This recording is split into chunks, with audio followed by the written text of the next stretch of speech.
order? I don't believe for a second President Trump would ask me to do something that would break the law. That's not what I'm asking. I'm asking if you are asked about an illegal order, what will you do? You can say, oh, it'll never happen. What will you do if you're dealing with an illegal order? My commitment has been and will be, if confirmed as Director of National Intelligence, to comply with the law. Are there, Senator Wyden, you've actually asked two questions already, Senator I'm not Wyden. asking a question. You've asked two questions. I said there's one question allowed. Are there other senators who would like follow-up question? Senator King. I'd like to follow up on my line of questioning about Edward Snowden and understand how you analyzed the facts leading up to your 2020 bill providing him with a pardon.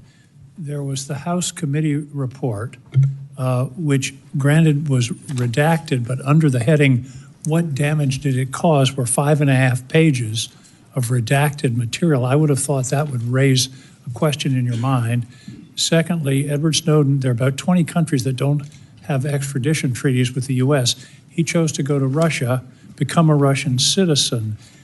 Given that information, how did you decide to introduce a bill providing him with a pardon? Introducing a bill in the United States Congress is not the same as a tweet or a commentary on a podcast. I'm concerned about your apparent lack of interest in the scope of Edward Snowden's traitorous activities. Senator, I've answered some version of this question many times in this hearing already. My foremost concern has been, remains, and will continue to be in upholding my oath to the Constitution to support and defend Americans' Fourth Amendment constitutional rights. If confirmed as Director of National Intelligence, I'm committed to ensuring that we protect our nation's secrets by implementing a number of actions I've outlined so that those who have concerns about programs within our intelligence community, that we don't have another Snowden-like leak, and they are able to raise those concerns either directly with Congress or through any one of a number of legal paths that are available. And I think it's also important, and in line with many of the bipartisan concerns I've heard from this committee, in security classification, security clearance and classification reform, in narrowing severely those who have access to the most sensitive and compartmentalized intelligence reporting and capabilities. Senator Bennett. Thank you. Thank you for your generosity, Mr. Chairman, in letting us have a second question. Thank you again for hanging in there with this discussion, Colonel Gabbard. The House Intelligence Committee review of the Snowden disclosures found not only that he was a traitor, but that since Snowden's arrival in Moscow, he has had and continues to have contact with Russian intelligence services. You can see the deep concern on both sides of the aisle here. You had in your opening statement all kinds of complaints about former officials in the intelligence agencies, the United States press, the journalists, the media, Democrats,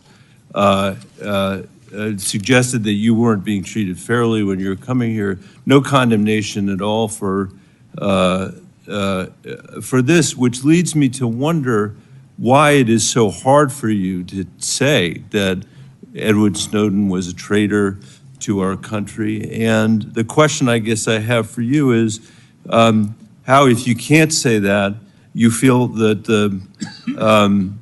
the concerns that this committee has, that we need somebody here who will actually honor their oath, as you said. Maybe I should make it easier for you. Edward Snowden did not honor his oath to the Constitution, which is what you just said was the most important duty, most important obligation that you have in this role. Why is he being treated like a folk hero by you instead of the traitor that he was? Senator, as I said, my focus and what should be of relevance to all of you and everyone watching is what I will do as Director of National Intelligence to work with you to make sure there's not another Snowden-like leak, given the paramount importance of our national security, and keeping our nation's secrets. I've laid out a number of ways that I intend to do that, if confirmed, in fulfilling my responsibility in this role. Thank you, Mr. Chairman. Senator Gillibrand? Thank you, Mr. Chairman. I just wanted to continue along with regard to China, because it's such an important part of your portfolio. And I know on armed services, you've had hearings over the last 15 years about their architecture and how they're building up space capabilities, sea capabilities, Air Force capabilities, every type of capability they possibly could. And that aligned with their malign foreign influence and with their ambition with regard to Taiwan. It just creates a very dangerous scenario and concerning one. And so I wanted to ask you about Japan, because recently, about a year and a half ago, 13 months ago, you said that you didn't think it was wise to allow Japan to build up their own defense architecture. And you thought it was short-sighted. Can you speak a little bit about that? Because our alliance with Japan is so important in our ability to defend against malign activities of China, not only geographically, but because for the last 50 years, they've been close allies, allies that we rely on. We share intelligence, we share operations. They are a great ally. So what was your concern about? And have you had any views that have shifted in that regard? Yeah, thank you for the question, Senator. I agree. Japan has been a strong ally of the United States in a different capacity as a member of the Hawaii National Guard. I've gone and conducted training missions in Japan with the Japanese Self-Defense Force. Their forces and their constitution has been primarily focused on self-defense. The concerns that I had raised previously had to do with really looking at the bigger picture of the context of the history with Japan and China, and recognizing the implications of how this kind of shift from a self-defense posture that Japan has had constitutionally to a more offensive posture could result in escalation. And given the history, we need to acknowledge what the ramifications could be to our own security interests. And that's something that I am looking forward to being able to provide to all of you and to the President, if confirmed as Director of National Intelligence, is that in-depth analysis and assessment so that various policies or actions that you all or the President are considering are fully thought through, given that broader context of nuance of history and the complexities that exist within the Asia-Pacific region. Having grown up there, I'm very familiar with. But you do Thank you, Senator Gillibrand. Senator Kelly. Thank you, Mr. Chairman. Colonel Gabbard, when Russia was denying Assad's use of chemical weapons, they accused the U.S. of supporting terrorists. This is a line that Putin used frequently during the Syrian civil war as he supported Assad. Syrian officials made similar comments. They did it repeatedly. They did it in public. They did it at the United Nations. In 2016, you gave an interview in which you said, and this is a quote, "The U.S. is providing direct and indirect support to terrorist groups in order to overthrow the Syrian government."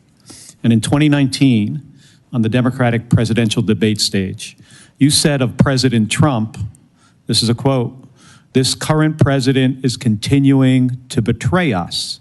We were supposed to be going after al-Qaeda, but over years now, not only have we not gone after al-Qaeda, our president is supporting al-Qaeda."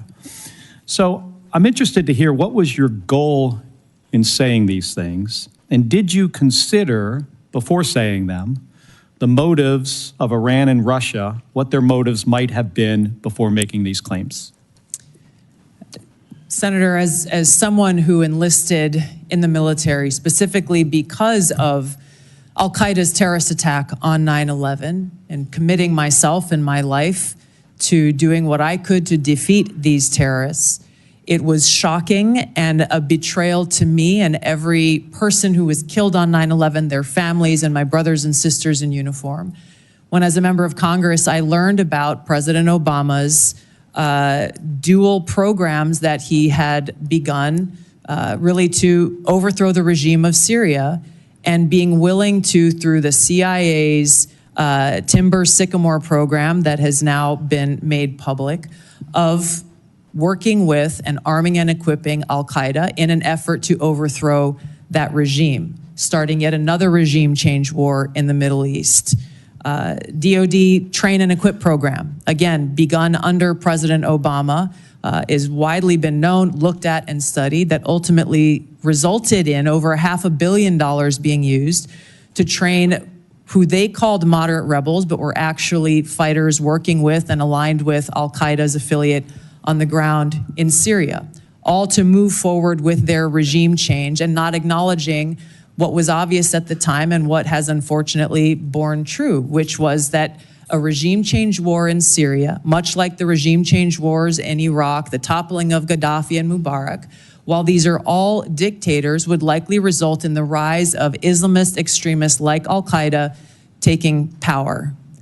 I shed no tears for the fall of the Assad regime, but today we have an Islamist extremist who is now in charge of Syria, as I said, who danced on the streets to celebrate the 9/11 attack, who ruled over Idlib with an Islamist extremist governance, and who has already begun to persecute and kill and arrest religious minorities like Christians in Syria. I understand. Why that should be acceptable to anyone is beyond me. It shouldn't is be. certainly and not I understand, in our and interests. I Senator Kelly. Senator. appreciate your answer, and thank you. My concern has to do with the tendency to repeat Russian and Syrian, and even in some cases, I think we'll get into in the closed session, Iranian information, and to discount what comes from our intelligence community. Senator, every Thank you. American deserves to know that people in our own government were providing support to our sworn enemy, Al-Qaeda. That should not be acceptable by anyone. Thank you, Senator Kelly, Ms. Gabbard. In conclusion, Senator Warner. Yes, thank you, Mr. Chairman.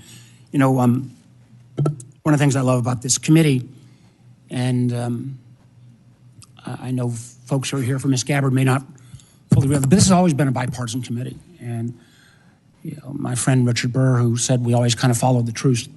One of the things I was always proud of in the very challenging Russia investigation was, you know, people would come in, they didn't know whether the staffer was a Democrat or Republican, because we were all looking out for the same thing. Ms. Gabbard, I support and commend you for your service. But we have heard this morning taking some individuals' advice on chemical attacks, not taking American intelligence community that, as we subsequently discovered, had iffy ties, not enough due diligence. We've heard this morning on your trip to Lebanon that you weren't fully aware that the folks who originally paid for the trip had these relations and ties to this Syrian party. I know I've asked, and you and I understand on the trip that you said you met with Shia religious figures and you didn't know who were there, who they were. I can understand that, although I can't imagine Shia religious figures that in the Bekaa Valley that didn't have ties to Hezbollah. And we can have a difference of opinion on TikTok. The chairman and I feel very strongly that it is a national security threat. On 702, I'm candidly confused. I thought you answered Senator Wyden, you're in favor of a warrant. Senator Cornyn, I'm thought you backed off of that. And then on Edward Snowden, you won't back off of Brave. You won't back off of your legislation. You won't call him a traitor. And I think, again, about this is being watched by our allies around the world. I think even RT's been tweeting about it today, blasting me. And the men and women of the intelligence community. I don't know how they're going to have confidence that if under your leadership, if somebody else stepped out, that you wouldn't take the same position that you've not walked away from on Mr. Snowden. So I guess my last question, and this is one I think was in some of the press, and I believe you and your husband took a trip to Rome last summer. And you know, I'm not talking about the conference. I think you didn't ask who paid for the trip. I just want to get this off the record right now. Not if you and your husband reimbursed, but did you pay for the trip in the outset, or? There was a made the booking? nonprofit organization that was coordinating with the Vatican to set up this meeting that was centered around Miss, peace and security interests in the Western And Hemisphere. I'm not going to go into. That I paid just for want the to just trip. make sure. So you didn't understand your trip was paid for by a gentleman named Pierre Louvarier and the Clementi Foundation? The nonprofit, Okay, my I just say, understanding, this- was there is paid for extensive records paid of- for the trip. Mr. Louvarier has enormous ties to Konstantin Malovov. I'm mispronouncing his name, but who is somebody that America has sanctioned. I imagine we can get into this in the classified hearing, but again, the due diligence that's required before you take these trips or make these assumptions is something that I find very troubling. Thank you, Mr. Chairman. Thank you, Senator Warner. I would also note that that same New York Times story reported that there's no indication that Ms. Gabbard did anything wrong on that trip. Ms. Gabbard, thank you for your time and for your testimony. Thank you, most importantly, for your service to our nation. As I said at the outset, it's no secret that this nomination has generated more attention and interest than most nominees before this committee. We have received a large number of statements, letters, and other such materials in support of and in opposition to Ms. Gabbard's nomination. I will submit all of those for the record. For the benefit of senators, it is also my intention to hold a committee vote on Ms. Gabbard's nomination as soon as possible. Therefore, for planning purposes, any senator who wishes to submit questions for the record after today's hearing, please do so by close of business tomorrow. That is Friday, January 31st, 5 p.m. Eastern Time. Now, let me explain what will happen next. Committee security and Mrs. Gabbard's security will escort her and her immediate party out of this room through the door behind me. Everyone else will remain seated in this room. The Capitol Police will secure that door so no one else leaves this room until Ms. Gabbard has reached her break room in preparation for the closed session. We will convene in that closed session in approximately 30 minutes at 1:10 p.m. This open session is adjourned.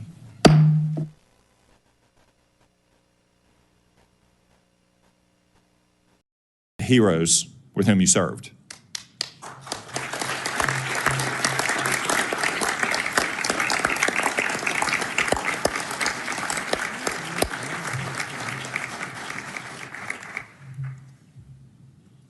I also note that our next Attorney General, Pam Bondi, is joining us. Apparently, she didn't have enough fun at her own confirmation hearing. Ms. Bondi, welcome and congratulations. And finally, Senator Joni Ernst and former Senator and Chairman of this committee, Richard Burr, will introduce Ms. Gabbard shortly. We look forward to your remarks. I think it's fair to say that Ms. Gabbard's nomination has generated a bit more interest and attention than do most nominees before this committee.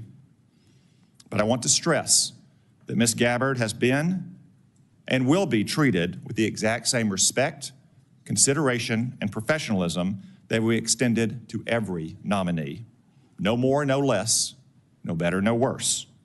That's how we treated CIA Director John Ratcliffe just 2 weeks ago, and how we have treated D&I nominees like Avril Haines and Dan Coates in the past. For instance, Ms. Gabbard has conducted dozens of office meetings with senators.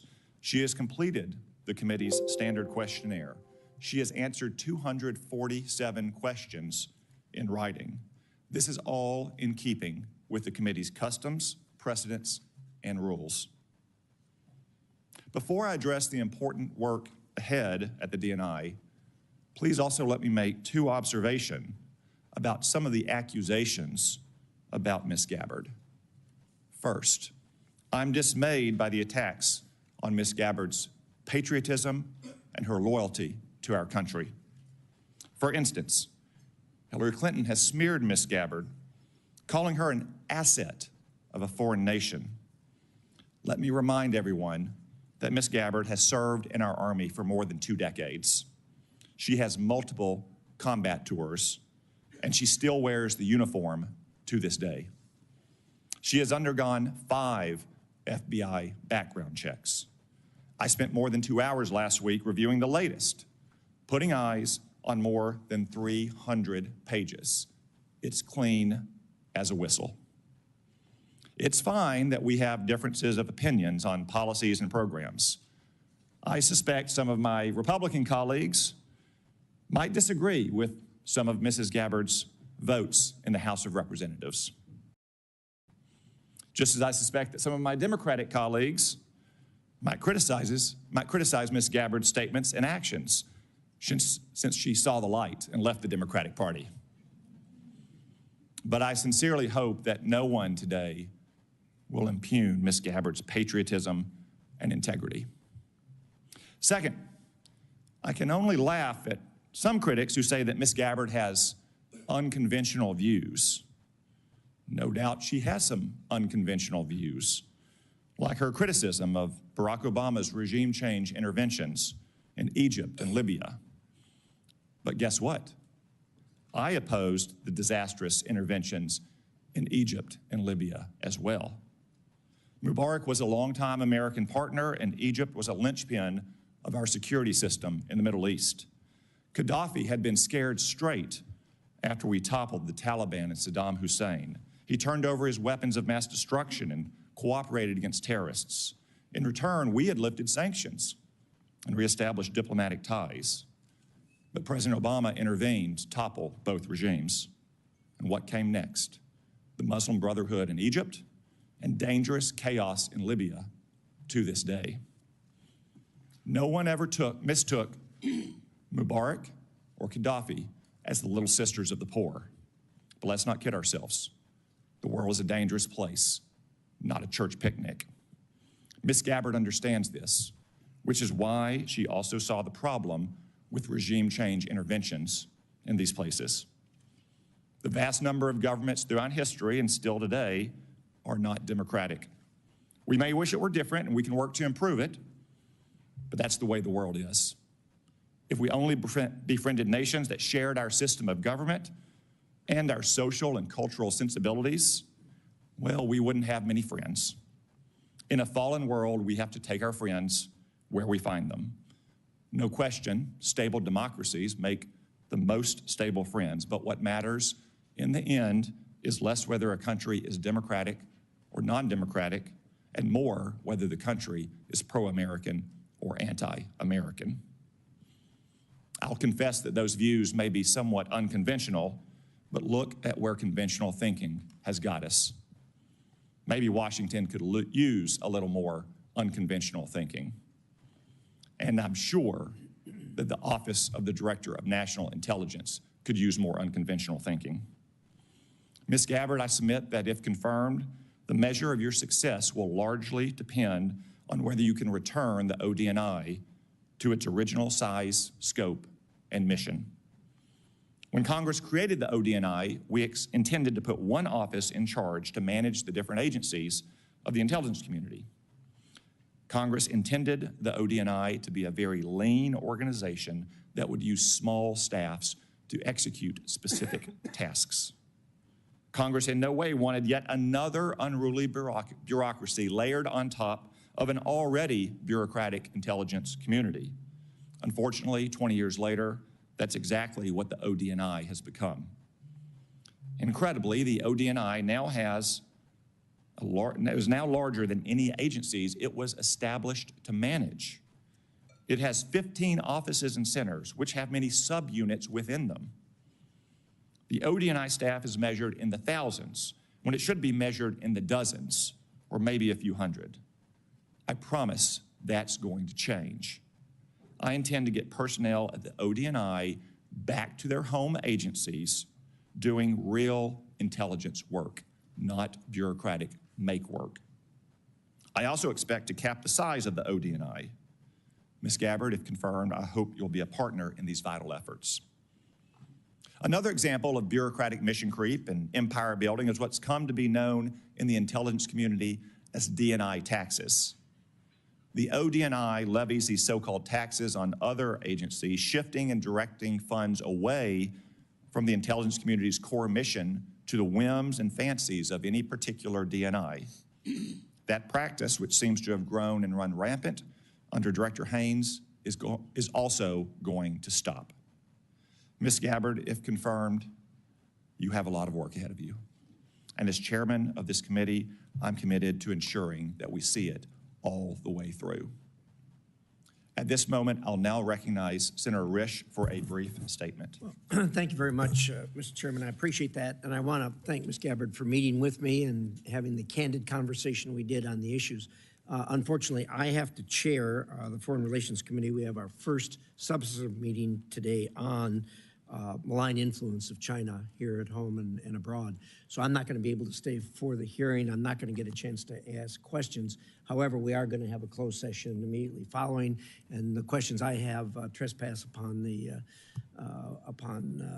security of the country, and as a result of that, they need to be done in a classified setting in any event. So if I beg indulgence to be excused to preside over the other committee, good luck.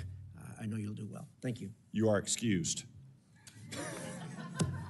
I was going to lead whether you excuse me or not, but thank you very much. I will now recognize the Vice Chairman, Senator Warner, for his opening remarks. Well, thank you, Mr. Chairman, and particularly thank your comments at the top. I've spent most of the morning at a National Airport. I know Senator Moran was there last night. It's a horrible tragedy. The victims' families are still being notified. For those of us who live in this region, you know, it's always kind of complicated. We've got Virginia, D.C., Maryland, and a host of local jurisdictions. But last night, when this tragedy took place, and I happened to be driving by National on the way home, and saw all the first responders rushing to the scene. People came from as far away as Baltimore, Fairfax County. We had DOD and federal officials there. And these first responders, as always, ran towards the tragedy. There'll be a time to figure out what happened and how we rectify it. But today, our thoughts and prayers ought to be with the families, and again, thanking our first responders. Ms. Gabbard, welcome, and congratulations on your nomination to be the next Director of National Intelligence. I'd like to begin by thanking you, literally, for your decades of public service, both in uniform and as a member of Congress from Hawaii. I applaud your continuing commitment to serve should you be confirmed. Now, the President has nominated you to be Director of National Intelligence. Most folks probably don't understand the importance of this position. If confirmed, you would lead 18 agencies of the IC. You'll also serve as the principal advisor to the President, the National Security Council, and the Homeland Security Council for all intelligence matters related to national security. And in this role, you'll be responsible for over $100 billion between the National Intelligence Program and the Military Intelligence Program, or the NIP and the MIP as we call them here. It's a position of great importance and significance to our national security, created after one of our worst national security failures, 9/11. For that reason, when Congress established this position, thanks in large part to our colleague and our friend Susan Collins, it mandated in law that any individual nominated for this position must have, and I quote, extensive national security expertise.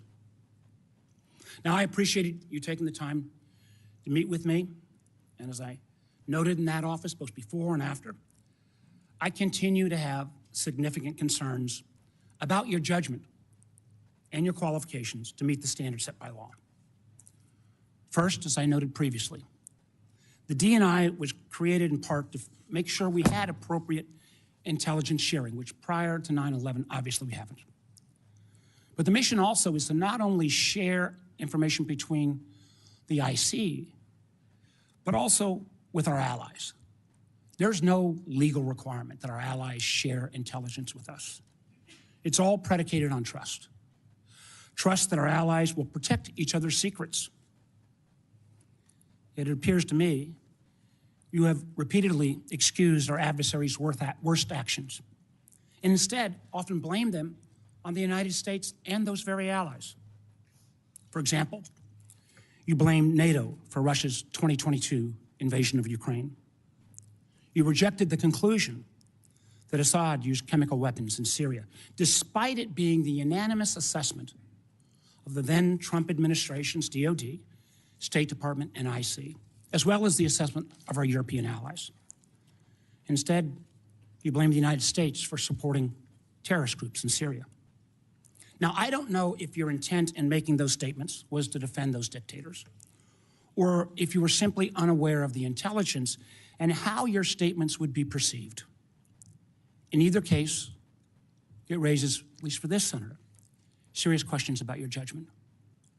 It also leads me to question whether you can develop the trust necessary to give our allies confidence that they can share their most sensitive intelligence with us. Make no mistake about it. If they stop sharing that intelligence, the United States will be less safe. We've seen this as recently as this past year, where because of those strong intelligence sharing between the United States and Austria, countless lives were saved by disrupting a terrorist attack that was going to take place at the Taylor Swift concert in Vienna. Second, you have been publicly outspoken in your praise and defense of Edward Snowden, someone who betrayed the trust of our nation and jeopardized the security of our country. The truth is, the vast majority of the information he stole and leaked before running off to China and Russia, might I add, had nothing to do with Americans' privacy and compromised our most important sources and methods. And in many ways, we're still paying a price for that. And I believe that Edward Snowden's action put our men and women in uniform in places like Iraq and Afghanistan at risk. You have celebrated Snowden as a, quote, brave whistleblower, and actually put forward legislation asking for his pardon. Furthermore, when given the opportunity to clarify your position in pre-hearing questions, you declined. And instead you expressed, and again I quote, the DNI has no role in determining whether or not Edward Snowden is a lawful whistleblower. Boy, that is troubling to me in so many ways. Not only do you think that someone who divulged secrets and then ran off to Russia should be celebrated as brave, but you don't seem to understand the DNI's role in determining whistleblower determinations. In fact, the DNI has a significant role in transmitting lawful whistleblower complaints to this committee. They're all laid out right here in the statute. And I would have serious concerns about confirming someone who cannot distinguish between complaints that are made lawfully and those that are made not. In the statute, it says the job of the DNI is to protect intelligence sources and methods from unauthorized disclosure. That's a quote. I guess I'm asking, what message would it send to have a DNI who would celebrate the work of a member of the IC or a contractor that would, on their own mission, to decide what's appropriate to leak? I don't understand that. Third, until recently, you had a clear and consistent record of opposing FISA 702. I know members on this committee already understand how important this is, but for folks who don't, this law is critical to our national security. Literally 60% on average of what goes into the president's daily brief, what President Trump will read each day in assessing what's going on in the world, comes from this important piece of law that allows us to seek out those foreigners abroad for coverage. And it's helped prevent terrorist attacks. It helps us prevent foreign cyber attacks. It helps us on a topic that a lot of folks are looking at, fentanyl trafficking. Now, many in this Congress and many on the committee have tried to reform this legislation to better balance security and civil liberties. However, you have consistently gone further.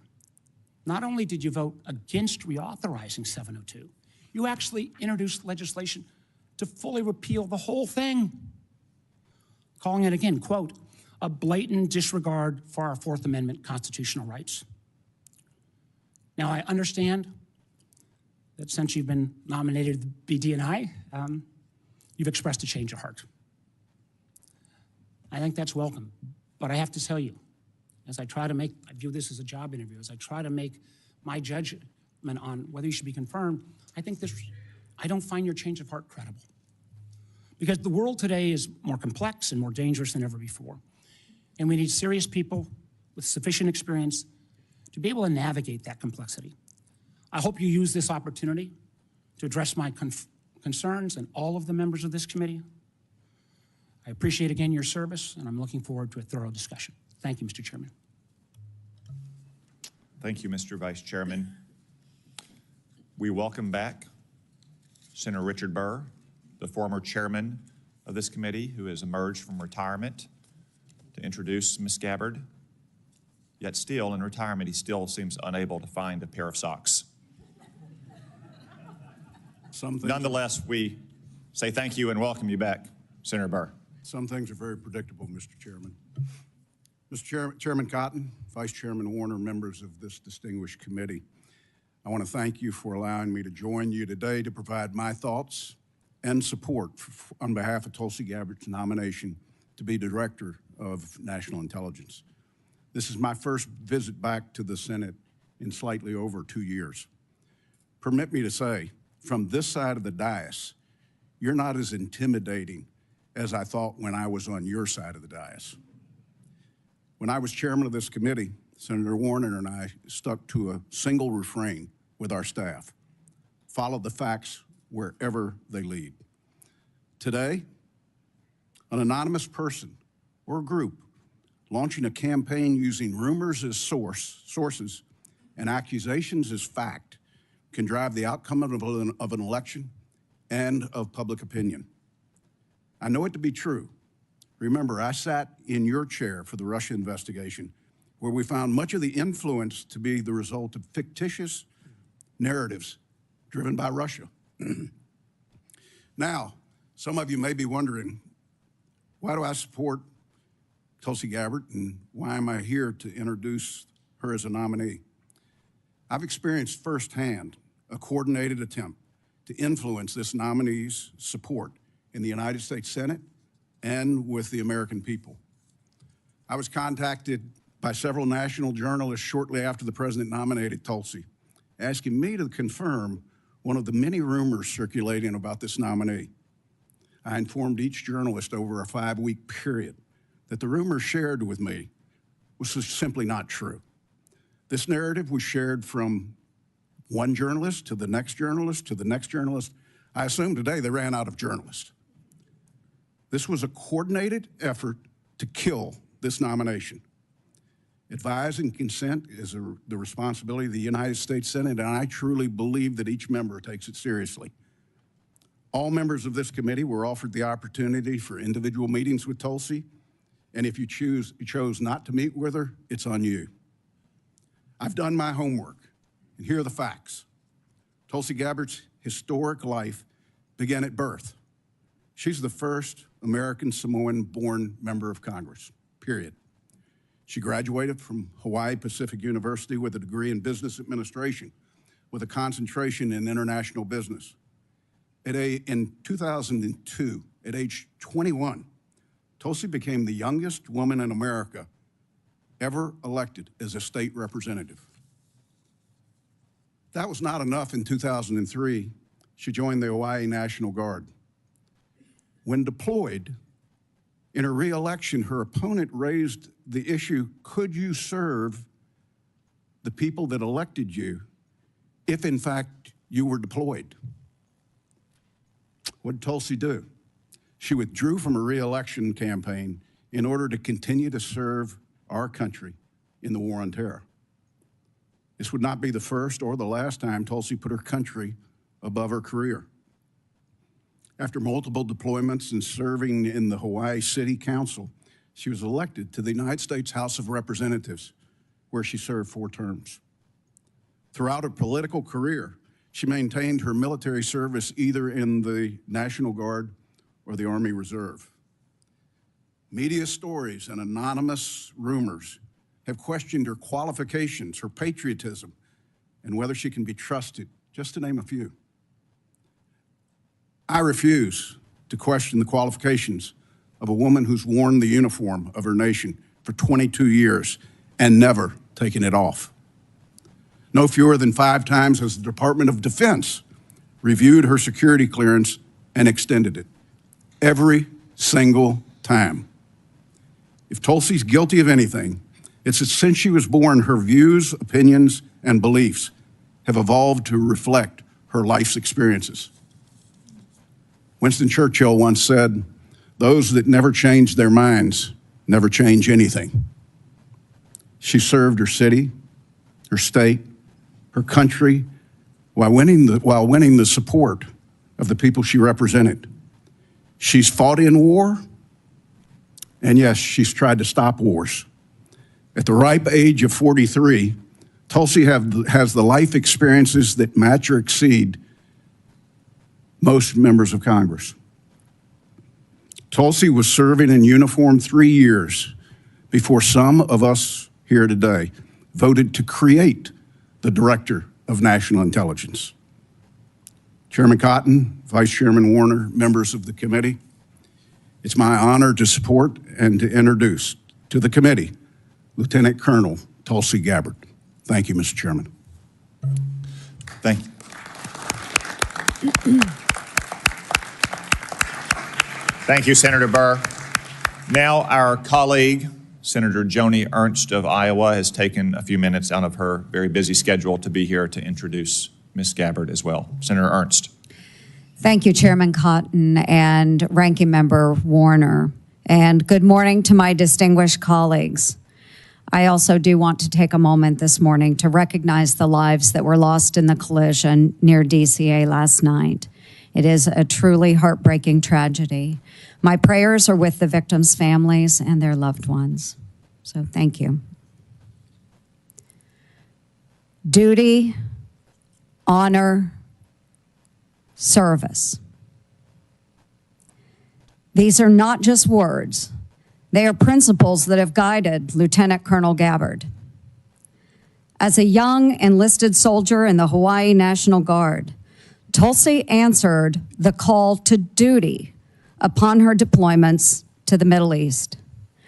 From graduating at the top of her class from the Accelerated Officer Candidate School at the Alabama Military Academy, the first woman to do so, to serving as the youngest member of Hawaii's legislature, she upheld honor while breaking barriers both in uniform and in her civilian leadership roles. And today, Lieutenant Colonel Gabbard demonstrates her commitment to service by sitting before this committee, prepared to answer the nation's call yet once again, this time as the next Director of National Intelligence.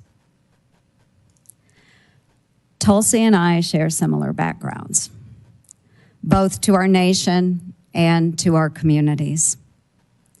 We've worn the same uniforms, serving in the Army National Guard and Army Reserves, leading battalions and deploying to Iraq and Kuwait.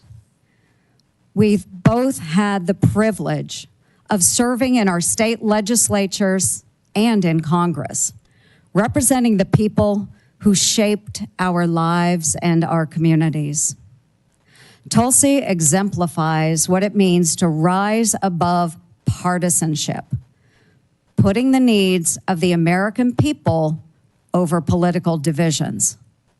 She put her own life on the line in combat operations and now has set aside partisan differences as a former Democrat member of Congress to answer the call to serve in a Republican administration.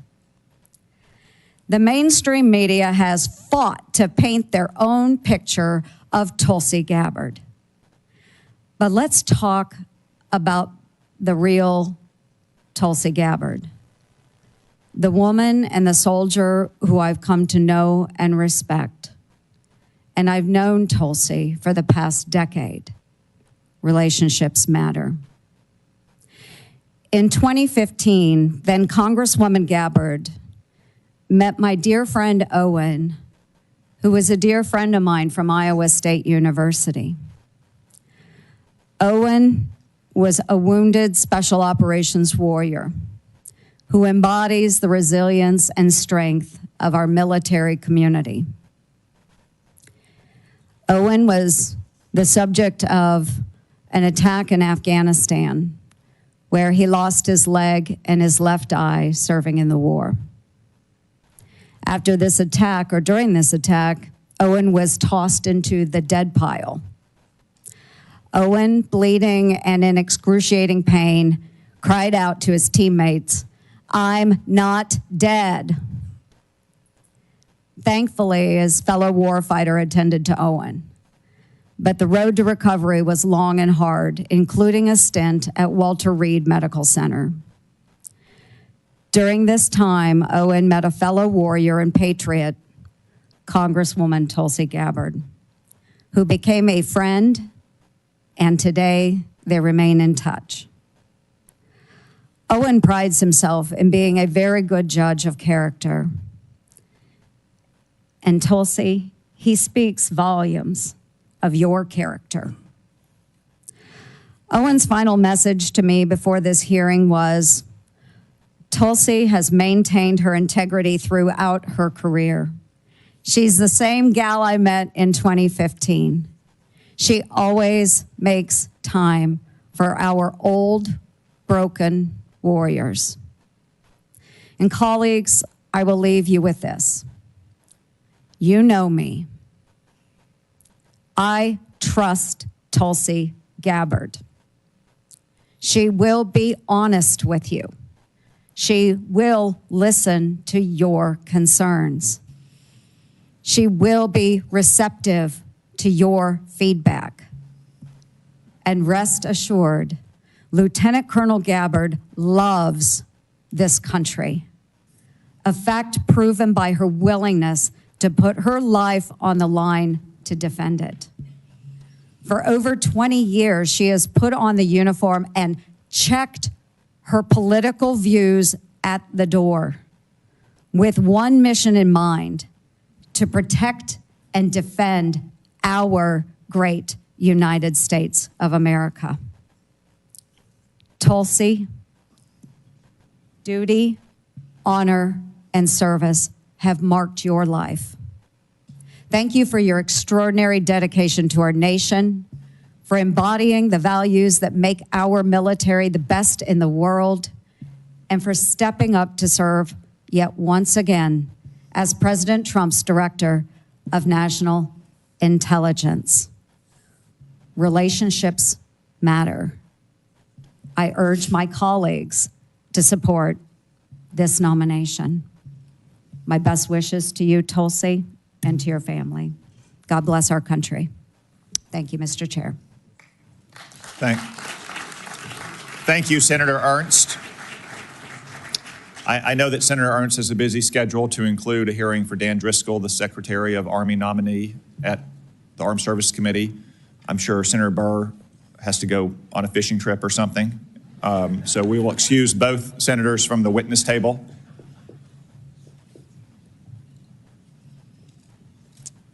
Ms. Gabbard, before we move to your opening statement, it is the custom of the committee to ask a series of obligatory questions to all nominees.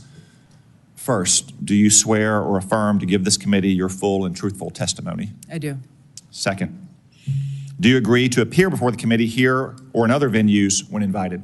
Yes. Third, if confirmed, do you agree to send officials from your office to appear before the committee and designated staff when invited? Yes. Fourth, do you agree to provide documents or any materials requested by the committee in order for it to carry out its oversight and legislative responsibilities? I do. Fifth, will you ensure that your office and your staff provide such material to the committee when requested? Yes. Sixth, do you agree to inform and fully brief, to the fullest extent possible, all members of this committee on intelligence activities and covert actions rather than only the chairman and the vice chairman? Yes. Thank you for those answers, Ms. Gabbard. We now welcome the opportunity, finally, to hear from you in your own words. Thank you very much, Mr. Chairman.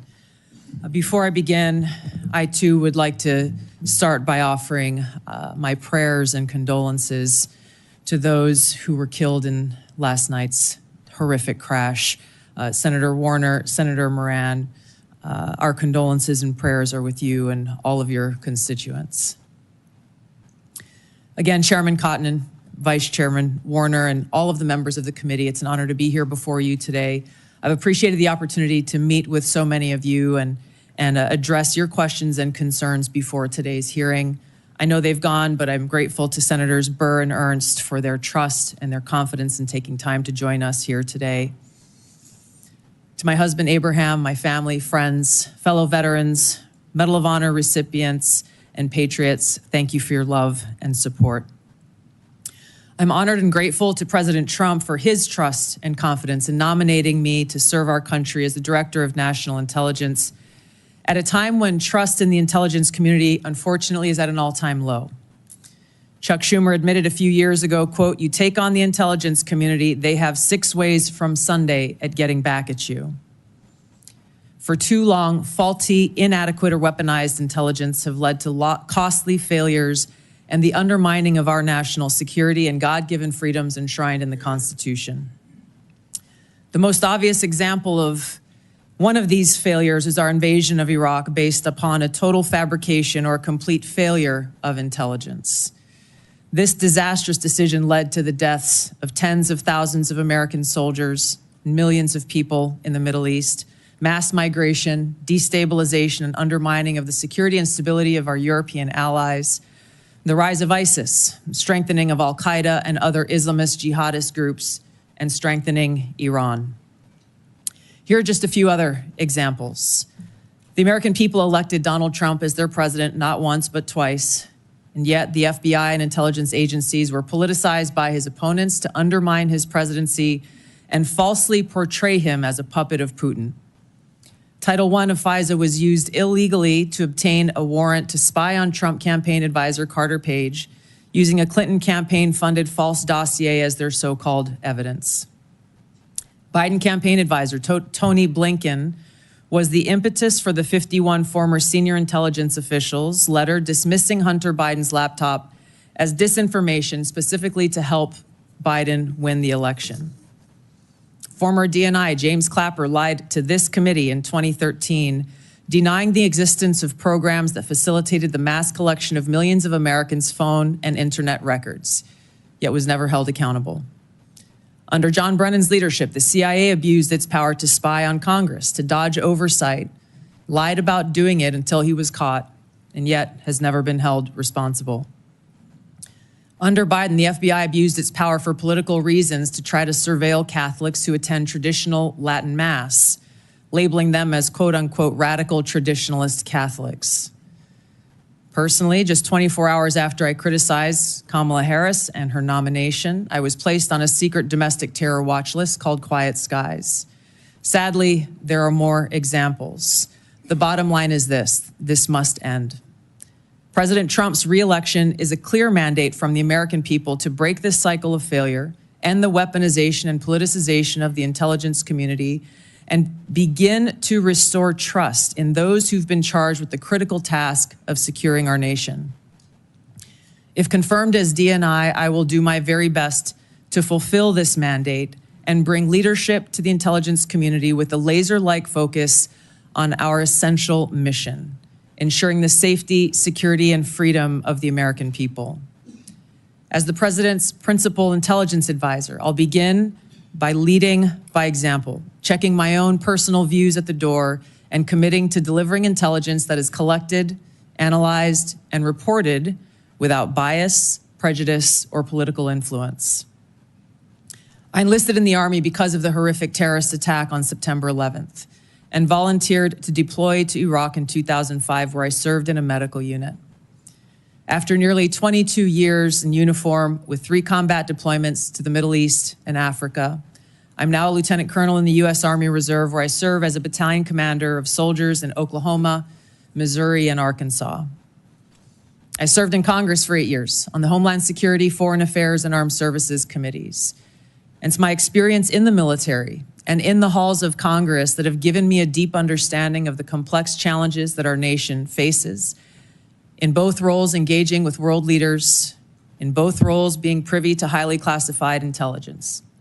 So I know firsthand how essential accurate, unbiased, and timely intelligence is to the President, to Congress, and to our warfighters. I also know the heavy cost of intelligence failures and abuses. Senator Collins, you led the creation of ODNI specifically to address those intelligence failures of 9/11 and Iraq's so-called WMDs. The need for the ODNI under strong leadership still exists today. If confirmed, I'll bring my experience and fresh eyes to leading the intelligence community. And my day one priorities will be to assess the global threat environment, identify where gaps in our intelligence exist, integrate intelligence elements, increase information sharing, and ensure that unbiased, apolitical, objective collection and analysis to support the President and policymakers' decision-making occur. I'll work to end the politicization of the intelligence community and ensure there is a clear mission focus in the IC on its core mission of this unbiased, apolitical collection and analysis of intelligence to secure our nation. I'll work to rebuild trust through transparency and accountability. This is a national security imperative. And I'll work to assess and address efficiencies, redundancies, and effectiveness across ODNI to ensure focus of personnel and resources is on our core mission of national security. Now, in my meetings that I've had with many of you, you expressed bipartisan frustration about recent intelligence failures as well as the lack of responsiveness to your requests for information. Whether it's the surprise October 7th Hamas terrorist attack, to the sudden takeover of Syria by Islamist extremists, failures to identify the source of COVID, anomalous health incidents, UAPs, drones, and more. If confirmed, I look forward to working with you to address these issues. Ensuring the safety, security, and freedom of the American people is a mandate of leadership that rises above partisan politics. If confirmed, my commitment to the President, to you, and to the American people is this: I will do my very best to find the truth, no matter where it leads, and share that truth with President Trump, his advisors, and you in Congress, providing you with that unbiased, timely, and accurate intelligence as you make the tough decisions that'll impact the safety, security, and freedom of the American people. Now, before I close, I want to warn the American people who are watching at home. You may hear lies and smears in this hearing that'll challenge my loyalty to and my love for our country. Those who oppose my nomination imply that I am loyal to something or someone other than God, my own conscience, and the Constitution of the United States, accusing me of being Trump's puppet, Putin's puppet, Assad's puppet, a guru's puppet, Modi's puppet, not recognizing the absurdity of simultaneously being the puppet of 5 different puppet masters. The same tactic was used against President Trump and failed. The American people elected President Trump with a decisive victory and mandate for change. The fact is, what truly unsettles my political opponents is I refuse to be their puppet. I have no love for Assad or Gaddafi or any dictator. I just hate al-Qaeda. I hate that we have leaders who cozy up to Islamist extremists, minimizing them to so-called rebels. As Jake Sullivan said to Hillary Clinton, quote, al-Qaeda is on our side in Syria. Well, Syria is now controlled by an al-Qaeda offshoot, HTS, led by an Islamist jihadist who danced in the streets on 9/11 and who was responsible for the killing of many American service members. Democrat senators in the past resorted to anti-Christian bigotry against some of President Trump's judicial nominees like Amy Coney Barrett and Brian Boucher. I condemn those actions as a Democrat in Congress at the time, as religious bigotry must be thoroughly condemned by all of us, no matter the religion. Unfortunately, there are some Democrat senators who still don't understand the principle of freedom of religion and Article 6 of the Constitution. Quote, no religious test shall ever be required as a qualification to any office or public trust under the United States. Unfortunately, they're once again using the religious bigotry card, but this time trying to foment religious bigotry against Hindus and Hinduism. If anyone is sincerely interested in knowing more about my own personal spiritual path of Hinduism, I welcome you to go to my account on X, where I'll share more on this topic. If confirmed as Director of National Intelligence, I will continue to live by the oath that I have sworn at least 8 times in my life, both in uniform and as a member of Congress. I will support and defend our God-given freedoms enshrined in the Constitution of the United States against all enemies, foreign and domestic, and I will bear true faith and allegiance to the same. Thank you very much for your time. I look forward to your questions. Thank you, Ms. Gabbard. A few reminders before we begin our 5-minute round of questioning. First, a reminder to the audience, once again, I will not tolerate disruptions or disturbances either in favor of or in opposition to Ms. Gabbard. We all came to hear from Ms. Gabbard, not from you. 2 reminders to my colleagues. We'll have a 5-minute round of questions. Not 5.5, not 6, 5-minute round. We will also have a closed session after this hearing in which you'll have another 5-minute opportunity to ask questions. Second, if any question, as Senator Risch alluded to, begins to approach the line of classified material, my crack staff will advise me and I will ask you to hold the question until we get to a closed setting. Mr. Chairman, could I just inquire? I was under the understanding that if in the open round, because this is the only time the American people will be able to see this judgment, you'd agreed if certain members needed to ask a second round of questions in the public setting, that would be available. As is our custom, if a member waits until the end of the opening round and has a follow-up question, then we will permit that follow-up question. Thank you, Mr. Chairman. Ms. Gabbard, if confirmed, you'll be entrusted with our nation's most important secrets. We're all entrusted with that information to serve the American people and to keep our country safe. Unfortunately, as you said in your opening statement, we've seen too many instances in recent years of people who were trusted with classified information and went on to abuse and politicize that trust. For example, in October 2020, more than 50 former intelligence officers, many of whom still held a top secret clearance, wrote a letter invoking their credentials to make false claims about Hunter Biden's laptop, likely being Russian disinformation. Do you agree that this was an example of intelligence professionals abusing and politicizing their past positions and credentials? Yes, Mr. Chairman, I do, and it is an example of what needs to end and why the American people elected President Trump to bring about those necessary reforms. Thank you. Will you commit that no one who abuses his past position and credentials in this fashion will hold a security clearance in the future? Yes. Thank you. Now, I want to be fair to my Democratic colleagues. Such abuses aren't just a problem on the left. Also in 2020, President Trump's former national security advisor, John Bolton, published a book in which he revealed sensitive conversations with the president on national security matters, including highly classified information. He didn't submit this book for review and approval to ensure that our national security secrets were protected. Do you agree that John Bolton's actions likewise undermined public trust? Yes, Mr. Chairman. Will you commit that no one who so abuses his past position and risks the exposure of classified information by publishing a book without submitting it for review and getting approval before publication will hold a security clearance again or be trusted with classified information again? Yes. Thank you. Let's move on to the topic of ODNI reform that I mentioned in my opening statement. Congress originally envisioned the ODNI to be a small coordinating agency that directs, rather than replicates, the now 18 constituent agencies that make up our intelligence community. Over the years, however, the ODNI has strayed from this vision to an organization that now publicly boasts nearly 2,000 people, more than half of whom are not detailed from an intelligence agency, but rather are career ODNI bureaucrats. They've even developed centers that are producing their own analysis. Will you commit today to working with this committee to restoring the ODNI to its original size, scope, and function? Yes, Senator, I look forward to working with you and the committee as I, if confirmed, assess the current status of who is working in the ODNI and the function that they fulfill to make sure of its effectiveness and elimination of redundancies and bloating. Thank you.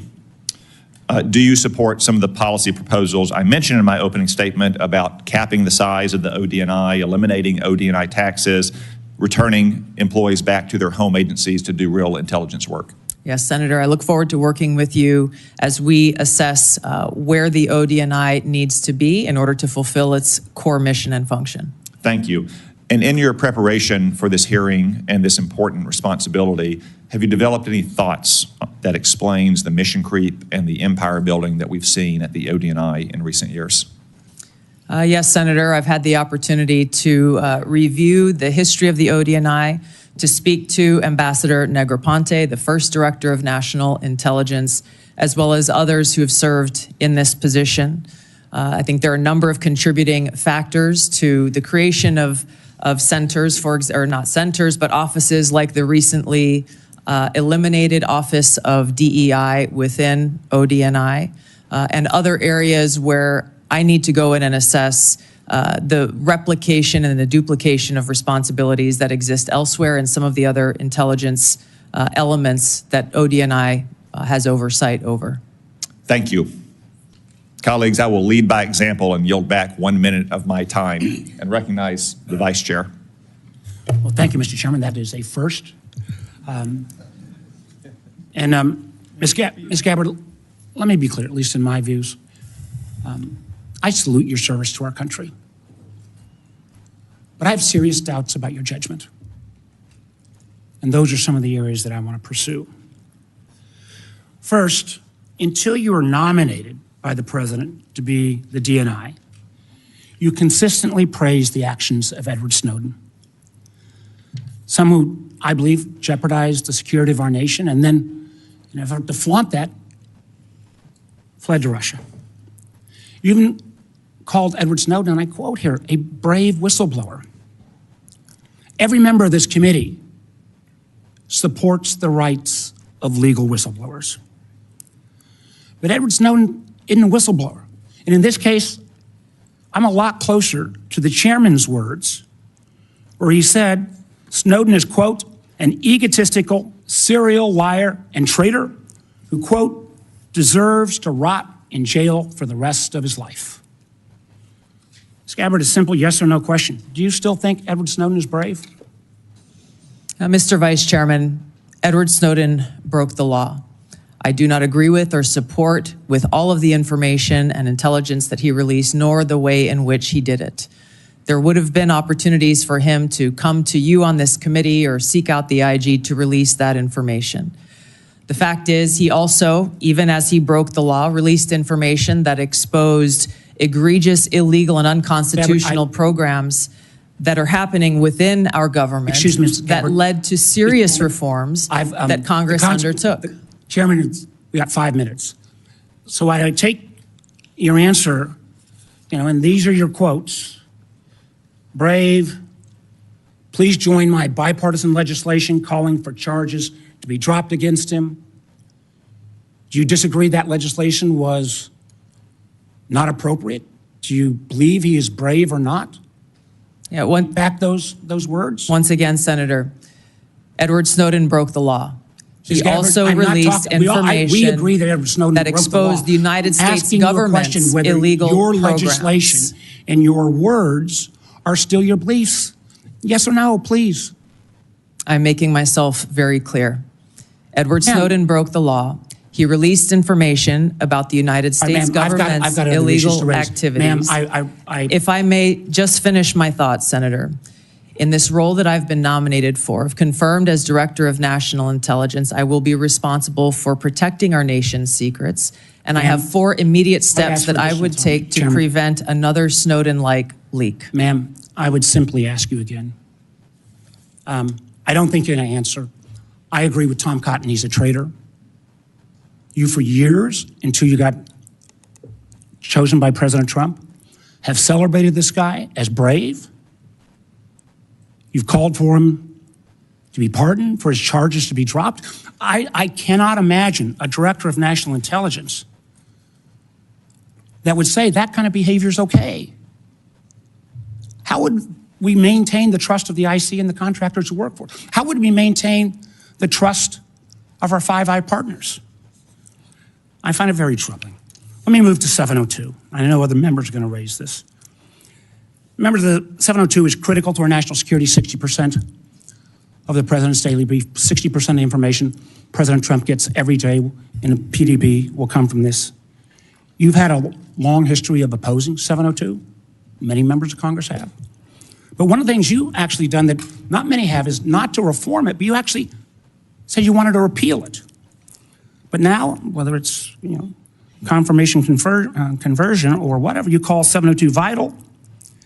And I'm quoting, because of significant FISA reforms have been enacted since you left Congress. Ms. Gabbard, what are the reforms that have led you to now support 702? In the short time that I have, Senator, I will just note that my actions in legislation in Congress were done to draw attention to the egregious civil liberties violations that were occurring at that time. Ms. Gabbard, Ms. Gabbard, I ask you a question. Please give me the courtesy of responding. You said the reforms now make you support it. What can you cite? Which reforms? There are a number of reforms to include in the getting new bill, rid in the new law, that, right? that all of you and your Gabbard, wisdom. Ms. Gabbard, my time is getting short, but I got to just tell you, after the reforms were passed into law in April of 24, you went on Joe Rogan's podcast in May. The bill is now law. And you said, quote, this bill took an already bad problem and made it many, many times worse. Again, in my mind, this is a question of judgment. 702 is critical. I appreciate this late conversion, but I'm not sure I buy it because you've had such a consistent position. Again, I know my colleague's going to raise these, but rather than standing up to dictators like Putin and Assad, you've sometimes amplified his talking points. I mean, I just do not understand how you can blame NATO for Putin's brutal invasion of Ukraine. And when Assad used chemical weapons against his own people, you didn't condemn him. I can go through all the quotes. You actually questioned Americans' intelligence. Now, you mentioned a lot about trust. And one of the things that I'm so proud on this committee is, my friend Senator Burr said, we always follow the truth. I say on this committee, the most valuable work I do in this, and we have a bipartisan approach to intelligence. I think we have worked to try to keep the intelligence community and earn their trust, and frankly, earn the trust of the American people. But I, respectfully, ma'am, I just don't believe on your judgment and credibility issues that this is the appropriate role that you should take going forward. Thank you, Mr. Chairman. Senator Collins. Thank you, Mr. Chairman. Ms. Gabbard, Edward Snowden does stand out as having done particularly grave harm to our national security by revealing top secret information, including sensitive sources and methods, thus jeopardizing agents in the field. So let me ask you a question.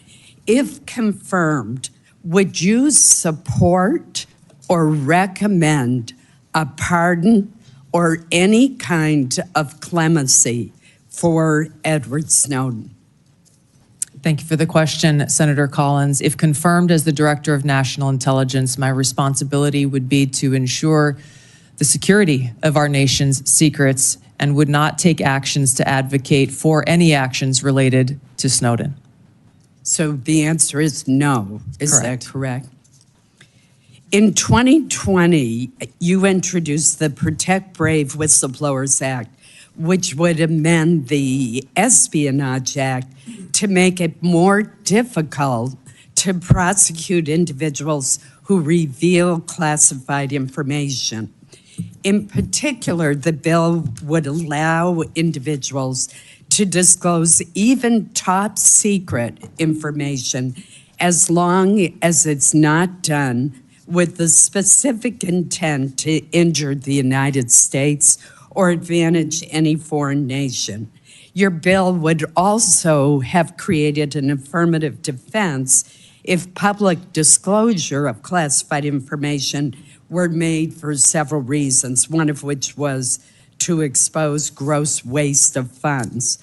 I strongly oppose this legislation, which would hamper our ability to prosecute people who give our adversaries classified information. So let me ask you this, Ms. Gabbard, do you still support providing individuals who have access to top secret information with the ability to make their own decisions regarding whether that information should be publicly disclosed, even though disclosure may cause tremendous harm to our country or our allies? Senator, we cannot and should not have individual vigilantes within the intelligence community making their own decisions about how and where and when to expose our nation's secrets. The intent of the legislation that you have pointed out was pointed towards ensuring due process for those who are charged under the Espionage Act in a court of law. This is a law that has been abused in some cases and used for political purposes. President Obama charged more people under the Espionage Act than all other presidents combined.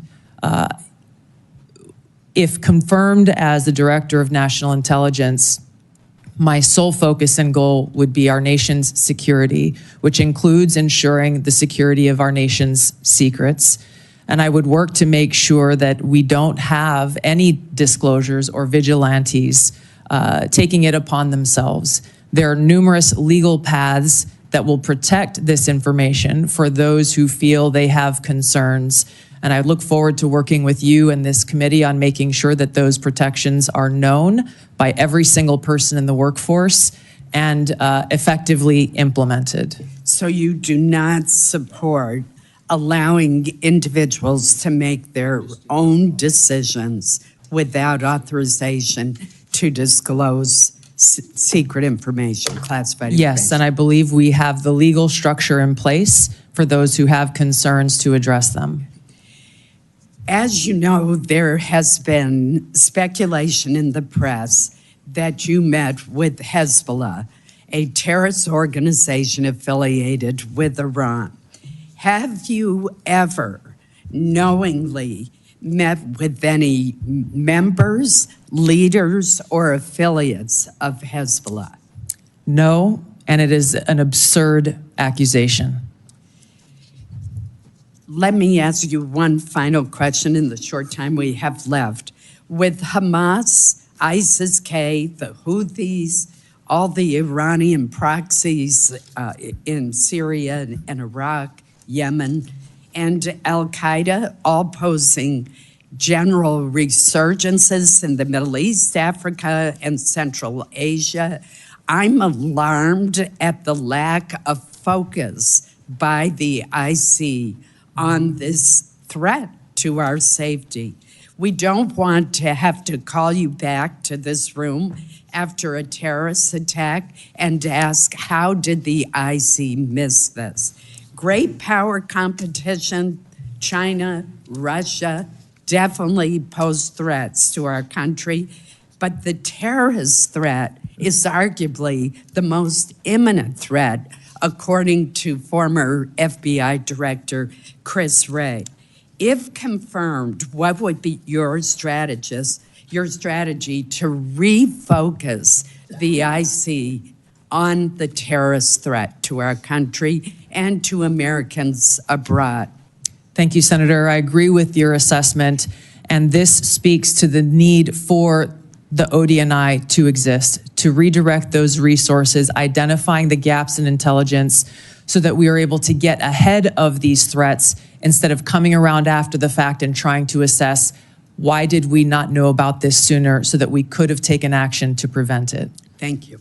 Senator Wyden. Thank you very much, Mr. Chairman. Welcome, Ms. Gabbard. Thank you. I'm going to try to get 4 questions in, so I'll be brief, and if you can reciprocate, that would be very much appreciated. We've been talking about Section 702, the Foreign Intelligence Surveillance Act, and I believe it's critical that the DNI support additional reforms to protect the privacy of law-abiding Americans.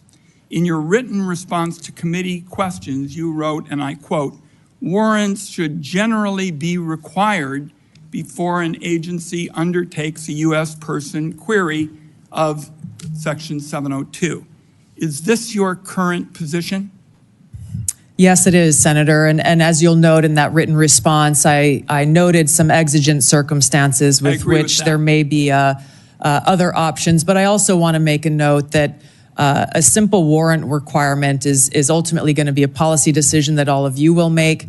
I would point to history, to some examples. Time is short. I'm glad you answered in line with your written answer that you support a warrant. Section 702 also involves a huge loophole now that was included recently that could allow the government to force anyone with access to a Wi-Fi router or cable box to secretly participate in the warrantless surveillance program. Do you support, as I do, eliminating this language? Senator, I would have to look more into that and assess, if confirmed, what the impacts of the implementation of the existing safeguards are and come back to you in Congress as you look at reauthorization. It is a massive loophole, and I hope to hear after you've looked at it that you'll be supportive of my efforts. Let me turn now to the question of the Inspector General situation. Can the President of the United States refuse to fund the Inspector General for the intelligence community despite appropriations from Congress? And here I'd like a yes or no. Senator, I don't know about the legal authorities, but I understand the essential role that the inspectors general play. And if confirmed, look forward to empowering our Inspector General to fulfill their responsibility. Good, because Congress either has the power of the purse or it doesn't. And I think in your answer to me, you recognize that you have an independent obligation to follow the law. I think that's a constructive answer. Let me turn now to the matter of spying on journalists. You wrote in your response to the committee questions that you support the Biden administration Department of Justice's policy restricting the collection of reporters' records, and you called for the codification of those restrictions. Will you reconfirm that position this morning? I believe strongly in the First Amendment, which protects a free press.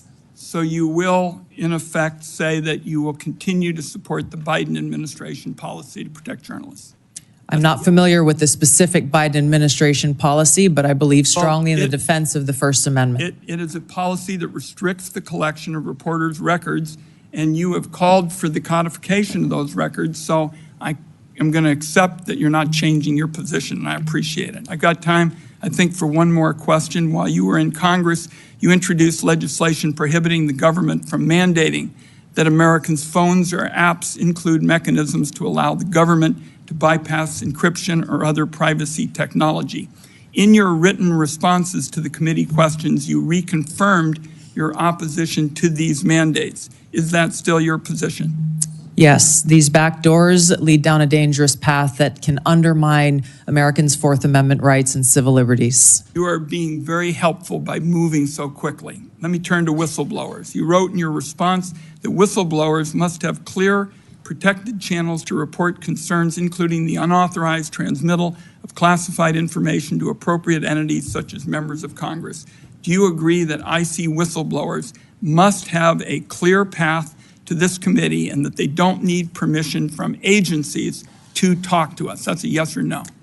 Senator, the answer is clearly yes. I would like to state a few other actions I would take if confirmed as Director of National Intelligence is, number one, make sure that we don't have illegal and unconstitutional programs within the intelligence community, making sure that we enact security clearance reform to limit access to our nation's top secrets, make sure that every single person in the workforce understands their rights as whistleblowers and the legal channels to take, which would include coming directly to you as members of Congress, as well as establishing a direct hotline to myself should they choose to take that path. One last question, if I might. Would you support the declassification of the committee's full report on the CIA's torture program?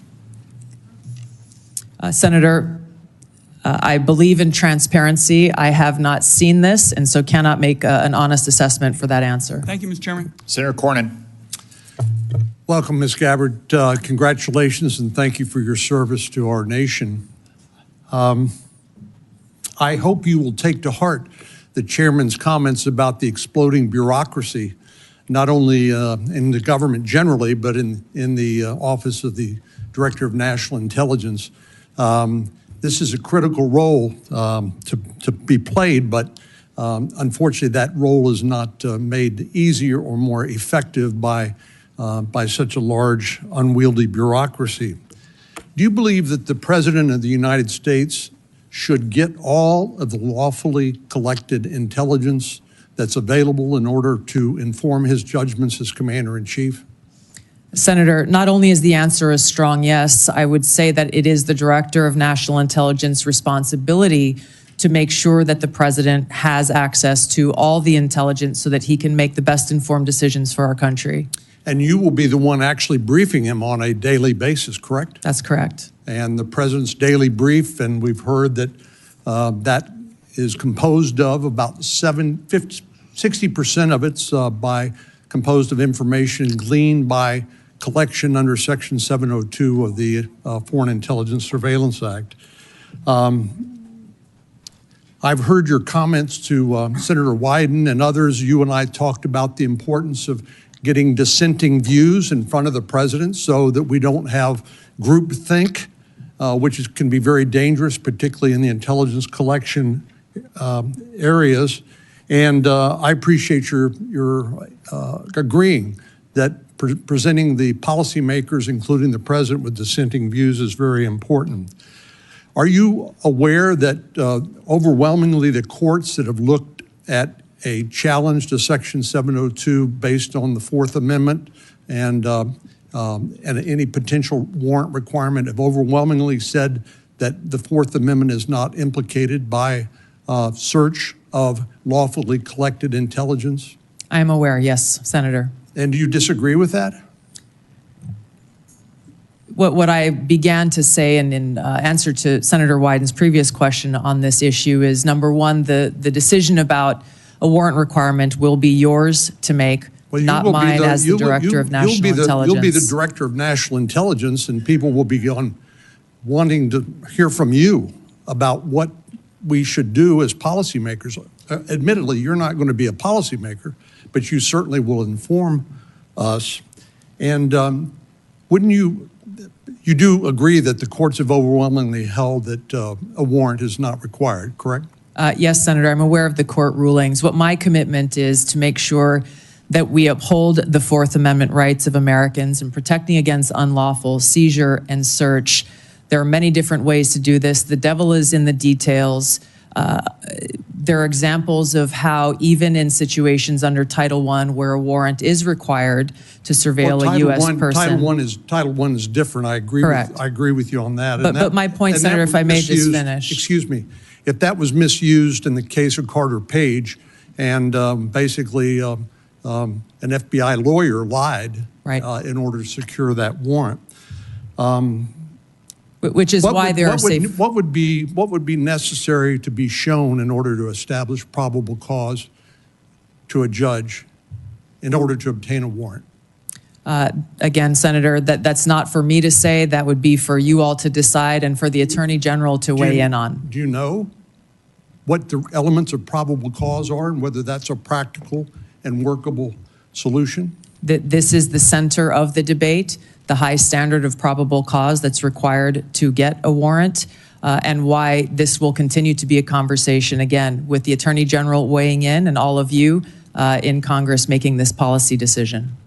The CIA director, John Ratcliffe, said during his testimony before this committee that he believed that a warrant is not only required by law, but is actually impractical. Do you disagree with that or agree with that? I will be in a better position to make an assessment on the practical implications of this if confirmed as DNI. My commitment remains to uphold the Constitution and Americans' Fourth Amendment rights. Where would the warrant be sought? Would it be in the Foreign Intelligence Surveillance Court, or would it be in some other Article III court? My understanding is that it would be in the Foreign Intelligence Surveillance Court. Are you aware of the fact the Foreign Intelligence Surveillance Court has held that a warrant is not required? I am aware. Thank you. Thank you. Senator Heinrich. Thank you, Chairman. Welcome. You traveled to Syria and Lebanon in January 2017. Bassam Kawam personally paid for that trip, and Bassam and his brother Ilyas accompanied you to both Lebanon and Syria. The Qawm brothers have links to the Syrian Social Nationalist Party, an ally of Hezbollah. And in fact, in 2008, the Syrian Social Nationalist Party participated in the assassination of a former Lebanese prime minister and assisted Hezbollah in Beirut. When did you become aware of the links between the Qawm brothers and the Syrian Social Nationalist Party? Senator, thank you for your question. Just a point of clarification. I paid for my own expenses and travel on that trip. I was not aware of any accusations of these two Lebanese Americans associations until after the trip occurred. And that's when you reimbursed? Correct. Correct. Not because of, I wanted to make sure that there were no perceived conflicts of interest. I addressed this specific question to these Lebanese Americans who had organized the trip, and they vehemently denied any associations with that group. There is not a great deal in the public record about what you and Syrian dictator Bashar al-Assad discussed for so long in January of 2017. And I think there's a great deal of interest from the American people about what was discussed in that meeting. So what did you talk about? And did you press Assad on things like his use of chemical weapons, systematic torture, and the killing of so many Syrians? Yes, Senator. I upon returning from this trip, I met with people like then Leader Nancy Pelosi and Steny Hoyer, talked to them and answered their questions about the trip. And quite frankly, I was surprised that there was no one from the intelligence community or the State Department who reached out or showed any interest whatsoever in my takeaways from that trip. I would have been very happy to have a conversation and give them a back brief. I went with former Congressman Dennis Kucinich, who had been there many times before and who had met with Assad before. A number of topics were covered and discussed, and to directly answer your question, yes, I asked him tough questions about his own regime's actions, the use of chemical weapons and the brutal tactics that were being used against his own people. Were you able to extract any concessions from President Assad? No, and I didn't expect to, but I felt these issues were important to address. According to your revised trip report, your third meeting in Syria after meeting with Assad and then his wife was with Grand Mufti Ahmad Badreddin Hassoun. Forgive me if I'm not pronouncing that correctly. In an October 2011 speech, the Grand Mufti warned the US and Europe that we will prepare suicide bombers who are already in your countries if you bomb Syria or Lebanon. What was the goal, or what did you accomplish by meeting with Grand Mufti? Yes, Senator, before going on the trip and during my time both in Syria and Lebanon, I made it a point to meet with different religious leaders, both Muslim leaders as well as various Christian and Catholic leaders who were there in the region. I did that both in Syria and in Lebanon to hear from them about what their concerns or thoughts were with regard to the war that was being waged at the time. Were you aware of his threats regarding suicide bombers in the United States? I was not and had not heard that until today. Who vetted the people that you met with on this trip to Syria and Lebanon? The itinerary was created by former Congressman Dennis Kucinich, his constituents who he had traveled with to Syria and Lebanon a number of times before. Some of the individuals that I met with were looked at prior to the trip. Others came up during the trip that were unexpected. Just in complete hindsight, would you view this trip as good judgment? Yes, Senator, and I believe that leaders, whether you be in Congress or the President of the United States, can benefit greatly by going and engaging, boots on the ground, learning and listening and meeting directly with people, whether they be adversaries or friends. Last question. Who do you blame? Who's responsible for the war in Ukraine? Putin started the war in Ukraine. Thank you. Sir Moran, before your questions, I want to extend all of our condolences in particular to you, for the loss of life for your fellow Kansans last night in that air crash. Our prayers are with all of your people back home who lost loved ones. Thank you, Mr. Chairman. So many people here and throughout the halls of Congress have been very kind and expressing their condolences, and I appreciate you saying this in this setting just now. Lieutenant Colonel Gabbard, you were asked in your questionnaire about your priorities, and you listed Iran and Hamas and Hezbollah and North Korea. You also mentioned Russia, but the only thing you said about Russia in fully explaining why it's a priority is ending the war with Russia. When you talk about Russia, what are your fears or policy priorities beyond ending the war? How do you see Russia as a threat to the United States? Senator, if confirmed as the Director of National Intelligence, it will be paramount for me to assess where our intelligence gaps may exist so that I can provide the President and all of you with the most accurate full picture of that threat assessment to directly answer your questions. I think that it is a complex environment. Russia remains a strategic competitor. There are a number of concerns that have to do with their nuclear weapons, as well as how the decisions and policies that are being made by this body and by the President will impact our own national security, which is my foremost concern. I want to make certain that in no way does Russia get a pass in either your mind or your heart, or in any policy recommendation you would make or not make. Senator, I'm offended by the question because my sole focus, commitment, and responsibility is about our own nation, our own security, and the interests of the American people. In carrying out the responsibilities of the Director of National Intelligence, if confirmed, no country, group, or individual will get a pass in my fulfilling that responsibility of providing that full intelligence picture so that you all can make the best informed policy decisions for the safety, security, and freedom of the American people. You have my commitment to be completely objective, unbiased, and apolitical, and I hope you understand my commitment to our country's interest.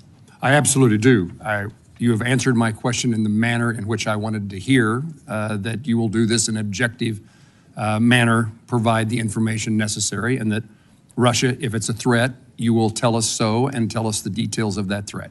Yes, Senator.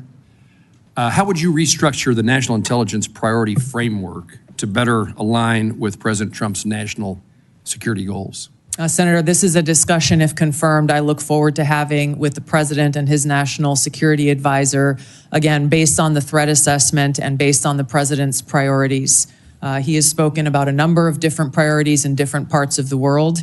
I would work with them on that national intelligence priorities framework, which will serve as the foundation for the intelligence elements under ODNI.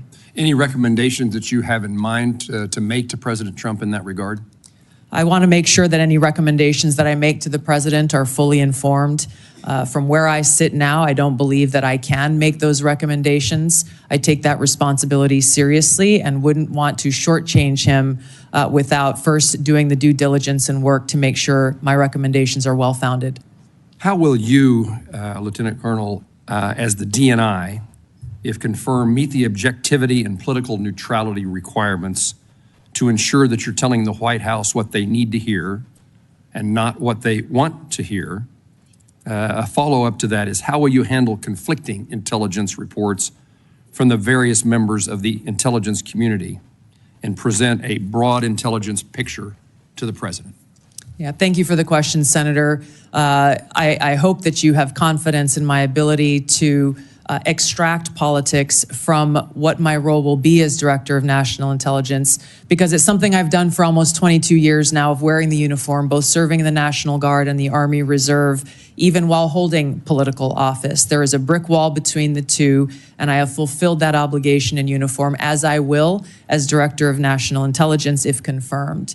I think the President, I know the President values hearing a lot of different views, and I would make sure that in the intelligence community's responsibilities, that dissenting views are not only allowed, but encouraged, and where they present themselves, make sure that the president and you as policymakers are aware so that you can make your best informed decision.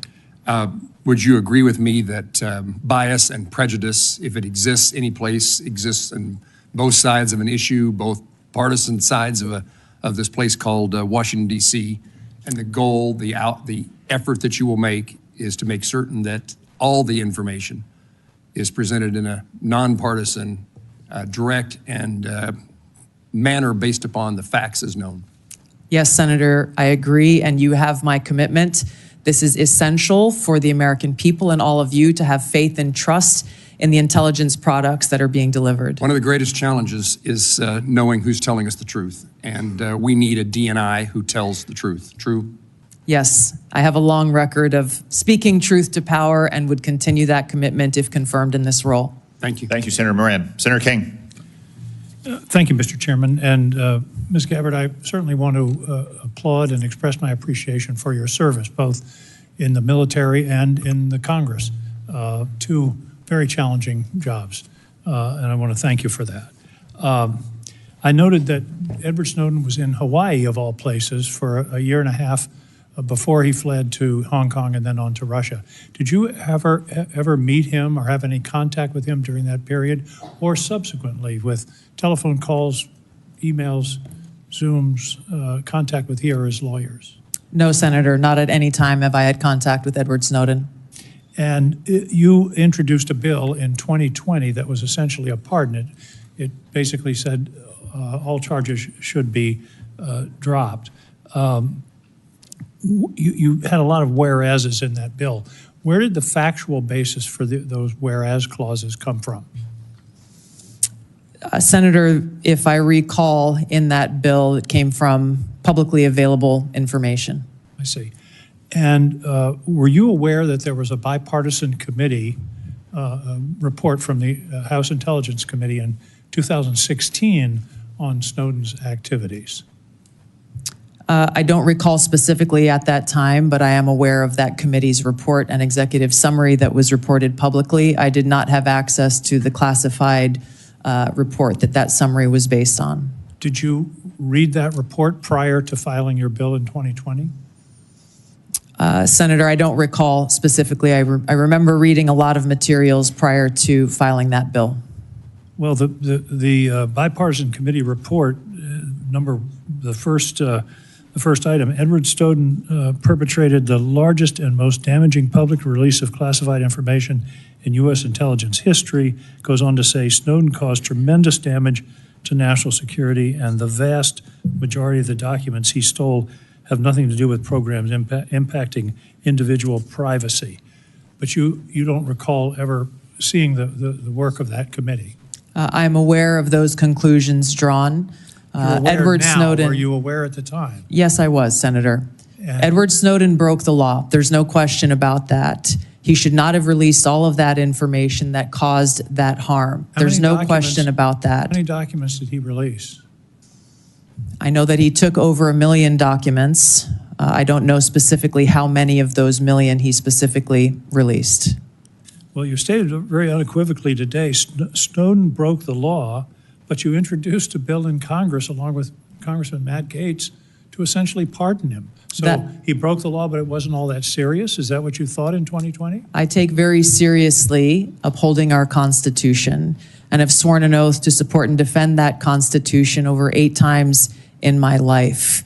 My statements in the past have been reflective of the egregious and illegal programs that were exposed in that leak. But you ignore the vast majority, as the committee found, bipartisan. I think Devin Nunes was the chair, Adam Schiff was the vice chair. The conclusion was that the vast majority of these things that he released had nothing to do with constitutional rights, the Fourth Amendment, but indeed were enormous compromises of our national security. Senator, I focused on raising concerns around egregious, illegal, and unconstitutional programs that our government was conducting that clearly violated Americans' Fourth Amendment rights.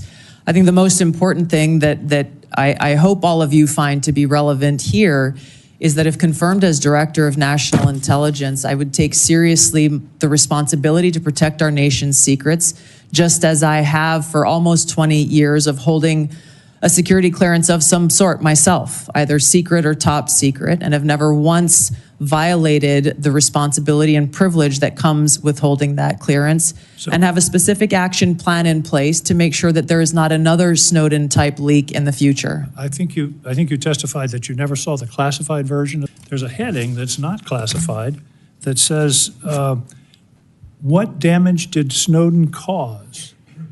And then there's a lot of redacted material. Did that not raise a red flag for you? Or do you not recall Edward seeing Snowden that? broke the law. Like I said, I did not have access to that classified. Did you seek access to it? I believe so, yes. This was quite some time ago. But you still introduced your bill to essentially give I it take apart. very seriously the protection of American civil liberties and our Fourth Amendment rights. If confirmed as Director of National Intelligence, I'd make sure that there is no further Snowden-type leak in the future, and that those who have concerns have legal channels to raise those concerns so that we don't violate and release our nation's secrets. There are about 20 Thank you, countries in Senator the world King. that don't. Senator King, time has expired. Senator Langford.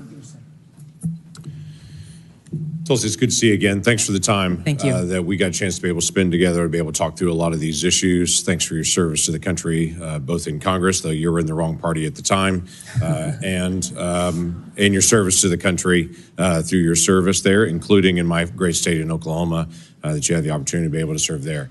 I want to give an opportunity for you to be able to answer a few things on it, and I want to set some context. There's been a lot of questions about 702 and about Edward Snowden, and it may seem like this is repetitive to be able to come through it, but there are thousands of intelligence employees and folks that they have also taken an oath to the country and to the Constitution. They serve our country every day. They're the folks that don't have a uniform on, that no one ever says thank you to them, and no one ever buys them lunch because people don't know who they are. But they every day put their lives on the line, and they work very hard to be able to protect Americans. And when Edward Snowden got mad at his employer that he didn't get the promotion that he wanted and started harvesting information, and then found some things that he didn't like on it, and then kept going, and then released them to media and went to China, and then went from China to Russia and became a Russian citizen and continued to be able to layer out intelligence unrelated to the civil liberties of any American, and then said, I have more and I can release them at any time I want. They don't see him as brave. They see him as a traitor. And the concern among so many here, and I think what a lot of the folks in the intelligence community that you'd have the responsibility to oversight is, they want to hear that you also believe the same thing, that not just he broke the law, but that he's a traitor, because they don't want that to ever happen again. And all the sources that they had, that they trusted and that trusted them, now their lives were at risk. And all the programs that they had that were determined lawful all collapsed, and that intelligence then was gone, and the president didn't have access to a lot of information for decision making. So this is a big deal to everybody here, because it's a big deal to everybody that you'll also oversee in that role as well. And so it's helpful for them to be able to hear your heart on this. So was Edward Snowden a traitor? Senator, my heart is with my commitment to our Constitution and our nation's security. Ours too. Thank you. Yeah. I have shown throughout my almost 22 years of service in the military, as well as my time in Congress, how seriously I take the privilege of having access to classified information and our nation's secrets.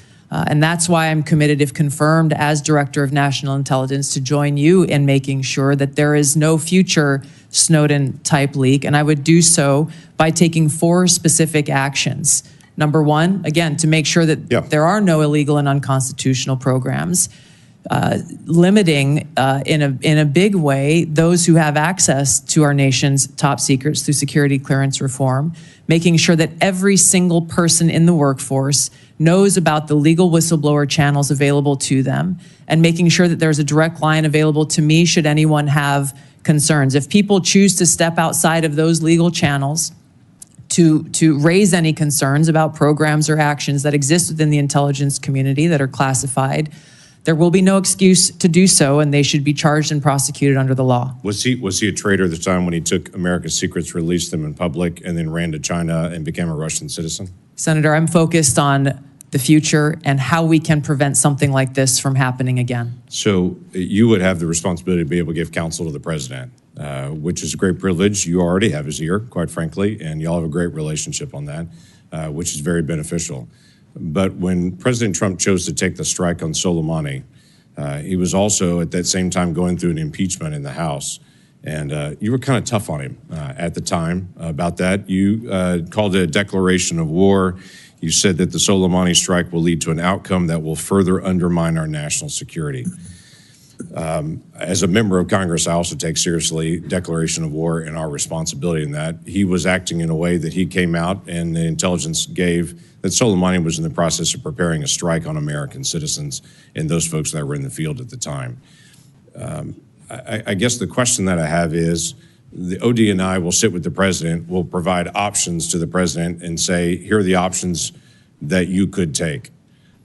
Would you have presented a Soleimani strike at that time, looking back at it now in retrospect and saying this is an option you could take and here's how to be able to do it? Yeah, thank you, Senator. It's an important question.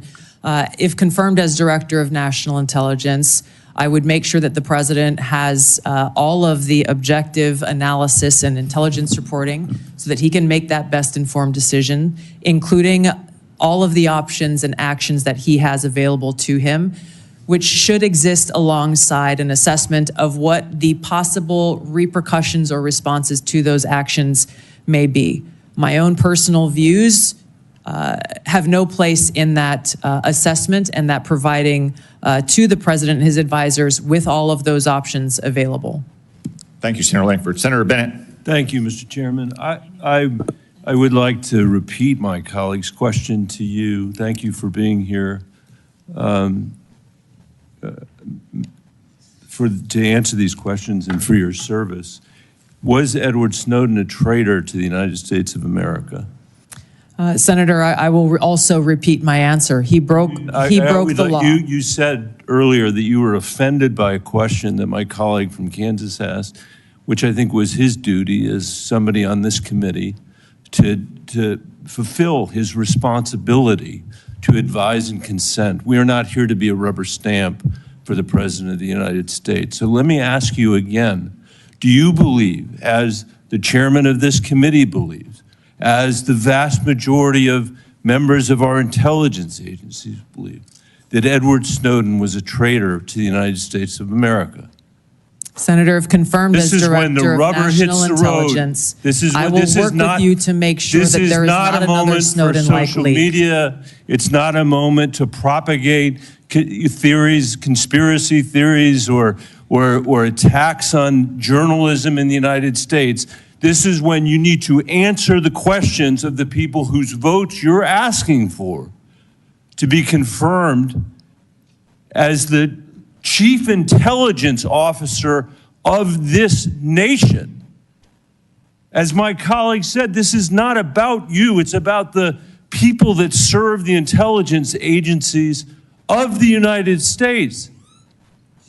Is Edward Snowden a traitor to the United States of America? That is not a hard question to answer when the stakes are this high. Senator, as someone who has your served answer, in yes uniform, or no, is Edward Snowden a traitor to the United States of America? as someone who has I'll worn our uniform in combat, I understand how critical our national security Apparently is. you don't. Apparently you don't. Let me ask you, I've worked very hard to put your own words here in front of the committee. Not, fake news, not conspiracy theories on the internet, but the actual things that you have said. On February 23rd, 2022, at the very moment that Russian tanks were rolling across the peaceful border of Ukraine for the first time, you tweeted at 11:30 p.m. your time, "This war and suffering could have easily been avoided if Biden administration / NATO had simply acknowledged Russia's legitimate security concerns regarding Ukraine's becoming a member of NATO. Did you say that, yes or no? I believe you're reading my tweet, Senator. Yes is the answer. A few months later, you said on your podcast, and I quoted it, quote, "But this regime change war against Russia that the U.S. and NATO are waging via their proxy in Ukraine didn't begin when Putin invaded Ukraine. They had their eyes set on this objective long before that." Did you say that, yes or no? I believe you're reading my tweet. Thank There's you. a The lot answer is more. yes. You're quoting a podcast that I'm provided much more happy to have a context. conversation with the chairman about whether I'm taking anything out of context. I don't think I am. And your answer is yes. Are you aware that your comments about proxy wars and Russia's legitimate security concerns, to quote your own words, are in alignment with what the Russians have said to justify their invasion of Ukraine? Yes or Senator, no? I don't pay attention to Russian propaganda. My goal is to speak the truth, the answer is no. regardless of whether Thank you like it or not. I'll take it. That's fine. You said you are used to speaking truth to power. Yes. I'm shocked to hear you now say that, you know, you are agreeing. I'm not shocked because I know you said it. You are agreeing that you basically said that Putin was justified in rolling over the peaceful border of Ukraine, the first time since World War II that a free nation had been invaded by a totalitarian state. And you were there at 11:30 p.m. that night to say that you were with them, not us. And let me tell you something. You say you don't know because you don't read Russian propaganda. Russian state TV then aired your comments. Did you know that? Senator, I think you should also quote the statement that I made criticizing Putin for his invasion of Ukraine. What I would say, Mr. Chairman, with the last, it's up to all of us. We're the Senate. We get to decide whether we're going to confirm this nominee. Obviously, we didn't select this nominee. But can't we do better than somebody who doesn't believe in 702? Can't we believe that somebody who can't answer whether Snowden was a traitor 5 times today, who made excuses for Vladimir Putin's invasion of Ukraine, the first time that I'm aware of any American official has done that? I'm questioning her judgment. That's the issue that's at stake here. And as you said, and I totally agree, this is about our intelligence officers. And you cannot answer. Most of what we do here is in secret. This is one of the very few opportunities that you will ever have to have a conversation with this panel in public.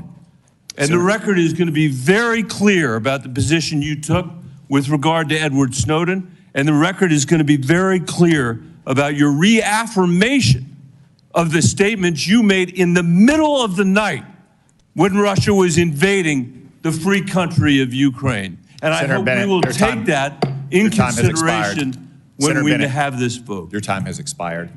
I will note that during Senator Bennett's question and answer, there was 2 disturbances in the room. The first sounded like a cell phone. I would ask everyone on both sides of the dais, if you have not silenced or turned off your cell phone, please do so now. The second disturbance was the cries of a small child. We will welcome such disturbances because the cries of an infant are the sound of answered prayers. Senator Rounds. Not only here, but the answered prayers in church when they cry as well, Mr. Chairman. First of all, thank you for your service to our country. I think part of the discussion here, as you can see, we feel very, very strongly about FISA 702. We work with it literally every day. As you can also tell, we have some very, very strong feelings here with regard to the actions of Edward Snowden. I want to come back, and I'm going to give you an opportunity to make any corrections or to make any other comments with regard to both of those issues that have been brought up here. But before I get into that, I want to go back into a little bit of your previous history as well. You did serve as Hawaii's you served as a congressperson for, what, 8 years? Yes, Senator. And during that time, you served on the Armed Services Committee. And during that time period, you did carry a TS-SCI clearance. You worked your way through that time period. You had an opportunity to look at a lot of information. Can you share just a little bit about the way that you've looked at that, not just as a member of the congressional delegation from Hawaii, but also during the time in which you were a lieutenant colonel serving up through and including a battalion commander? Talk about that a little bit, please. Thank you, Senator, for your question. In both of those roles, I had exposure to different sides of how critical our national security is and the unique role that our intelligence community plays in ensuring our national security. My most recent deployment with the military was as part of a joint special operations task force to Djibouti and Somalia, where our mission was to support the Somalis government and military's focus on defeating al-Shabaab, which is al-Qaeda's element there within East Africa. One of the things that we came across there that I hadn't known previously, even having served in Congress for 8 years because it hadn't been focused on, was how al-Shabaab specifically was the biggest funder of al-Qaeda in the Arabian Peninsula, which again should be of unique concern and interest to our own national security concerns. Being able to engage with world leaders in both capacities, in uniform and as a member of Congress, being a customer of intelligence in both of those roles gives me a unique perspective, if confirmed as Director of National Intelligence, to come in with fresh eyes, to come in with some of the frustrations that I experienced as a member of Congress with the lack of information that we received from the intelligence community, oftentimes feeling as though everything we heard in a brief could have been read in the newspaper that morning, and the essential oversight role that all of you play here in Congress. You are unable to do so unless you are equipped with that intelligence and information. I'm committed to fulfilling that responsibility if confirmed as Director of National Intelligence. Okay, now, when you and I first met, I told you that I thought you needed to kind of take a change in the direction that you were going with regard to how you were approaching the private conversations, and that we wanted you to sit down and to meet with some folks who were directly involved in gathering the intelligence and so forth. You did that. Yes. And then we came back and we sat back down again. And what those individuals who I had talked to and I asked you to talk with shared with me that they thought that you were a quick study and that you had the opportunity to look at a number of the issues that this committee considers to be extremely sensitive, and 702 in particular. Now, I've got about a minute left, but I want to give you an opportunity in front of this committee to share your position in your own words about how strong or how much it is needed with regard to the continuation of 702 and your support for it. Thank you, Senator. 702 provides a unique security tool and capability that is essential for our national security. There are a number of areas that we would be blind from a national security perspective without this capability. It also must exist next to having safeguards in place to ensure Americans' civil liberties are protected. As you know, Senator, it is illegal under 702 to target any U.S. person. There are several other sections within FISA that speak to some of the civil liberties reforms that you all passed in last year's legislation. So let me finish with this. 702 in its current form stays in effect for the next year. You would agree that there were reforms made which fixed a number of the items that you had a problem with in the first place. Is that correct? It's correct, Senator, and some of those reforms that you enacted were a specific to some of the legislation that I introduced back when I was in Congress, such as prohibiting the abouts collection as well. Thank you. Thank you, Senator Round. Senator Gillibrand. Thank you, Mr. Chairman. Thank you, Ms. Gabbard, for your service, both in Congress and in our U.S. military. I want to talk to you a little bit about your perspectives on China. How do you view China in your national security role? Our relationship with China is one that is complex, given how closely our economies are linked There are a number of challenges and threats that need to be navigated with respect to China, some of which have come up most recently with this very serious cyber exploitation in Salt Typhoon and Volt Typhoon that seemingly took us by surprise, and the compromising of our major telecom companies, and an area of significant and great concern.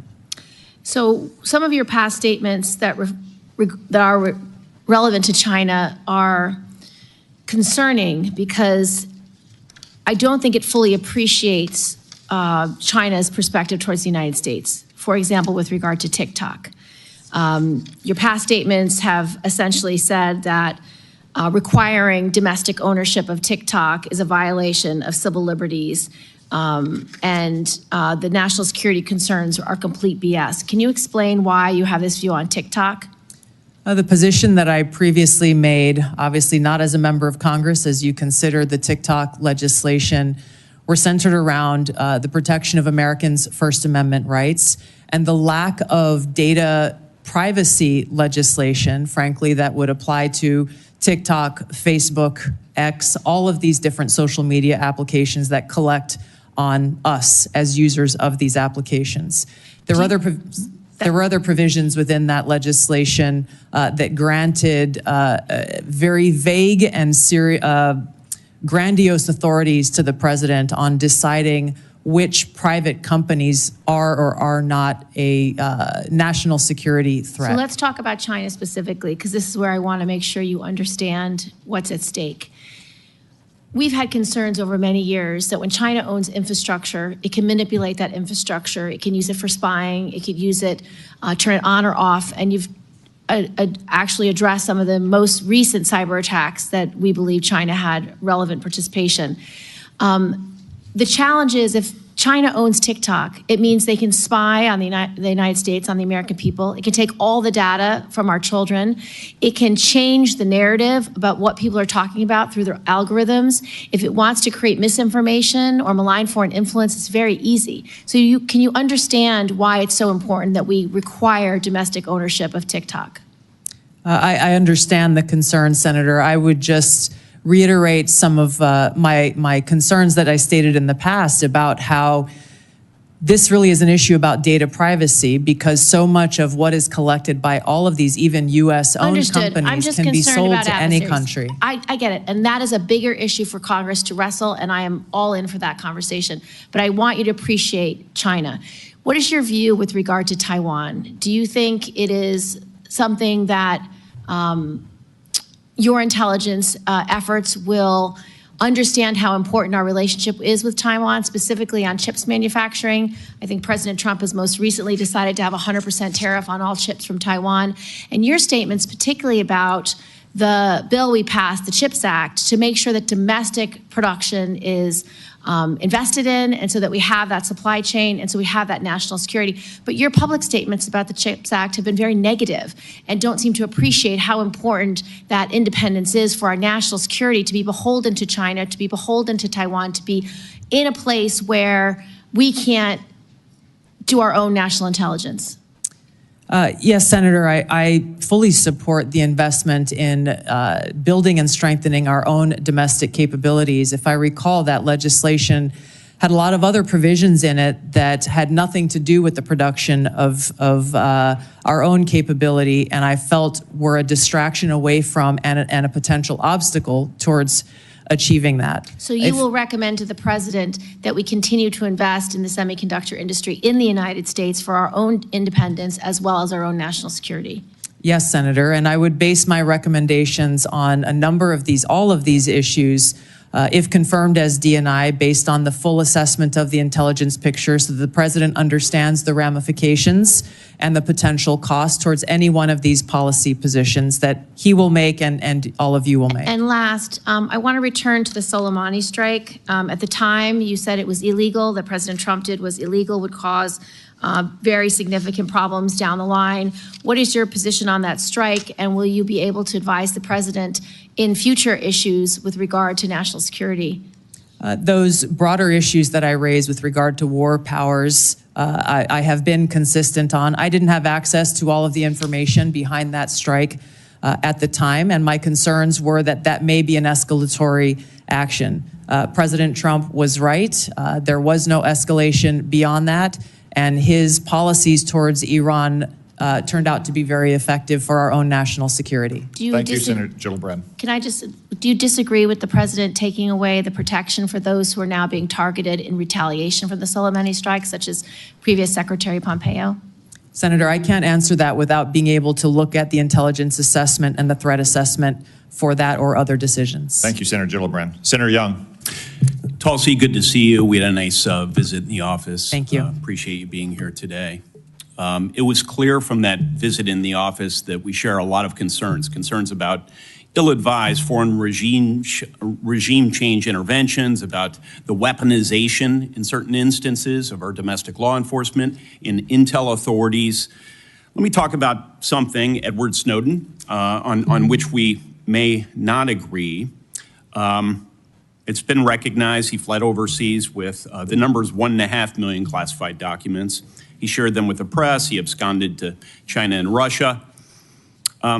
Do you have any response to the bipartisan findings of the House Intel Committee, which stated that, quote, Snowden caused tremendous damage to national security, unquote, including to military, defense, and intelligence programs of great interest to America's adversaries? I'll give you an opportunity to respond, hopefully briefly.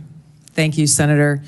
As I've said before, Edward Snowden broke the law, and I do not agree with how he chose to release information and the extent of the information and intelligence that he released. It's my focus on the future, and I think we can all agree that we do not want to have another Snowden-type leak, and I've laid out specific actions, if confirmed as DNI, to do that. Okay. Well, it's notable you didn't say, yes, he clearly hurt in various ways our national security. The same House committee also reported that based on DoD assessments, should the Chinese or Russians access certain documents relating to DoD capabilities that we know Snowden stole, quote, American troops will be at greater risk in any future conflict, unquote. Do you have any reflection on this assessment? I would be very concerned about that. I have not had access to the information or intelligence that led to that assessment. But anything that puts our men and women in uniform unnecessarily at risk should be a grave concern. Yeah. I share that sentiment as a former Marine Corps intelligence officer. When we find that Americans, whether private citizens or contractors or uniformed personnel, have shared sensitive designs about military technology or plans to a foreign government, however well-intentioned, we rightfully throw the book at them. Snowden did just that, yet you have argued, and many times, that he should be pardoned. You introduced legislation, as has been discussed here. He's been able to publicly hide, as I see it, behind this facade of being a so-called whistleblower.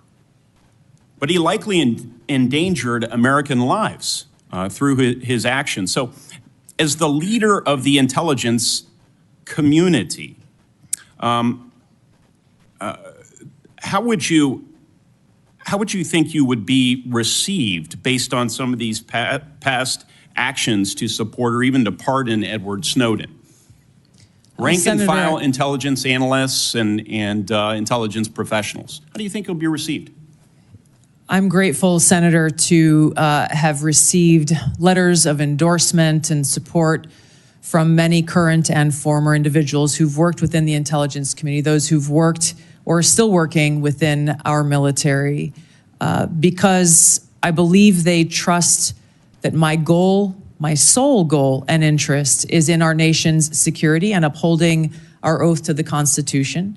And they trust that if confirmed as Director of National Intelligence, I will take the very specific steps that I have laid out in informing every single person within the intelligence community about the legal pathways they have to blow the whistle or to bring any concerns to the forefront, to include coming directly to members of Congress, to limit access so that we don't have people who are E3s or E4s or people in any situation taking it upon themselves to release classified information.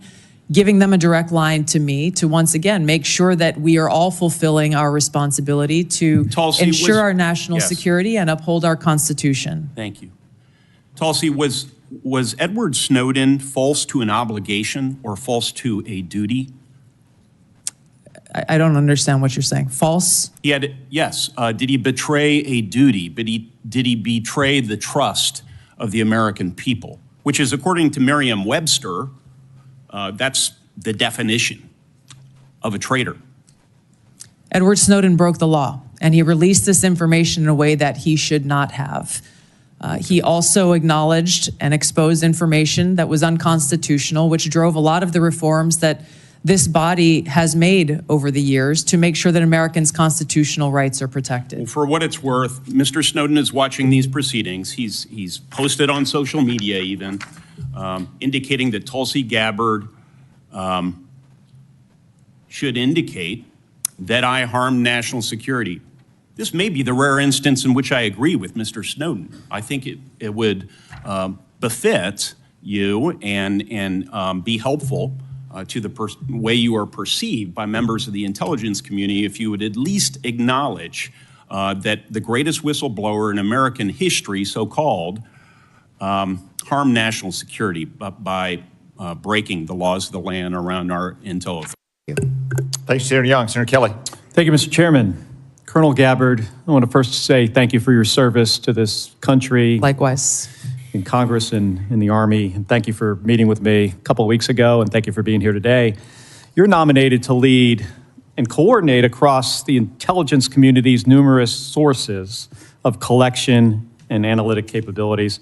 In a few sentences, can you describe how you make assessments and how you're going to sift through all this intelligence and make careful and thoughtful conclusions?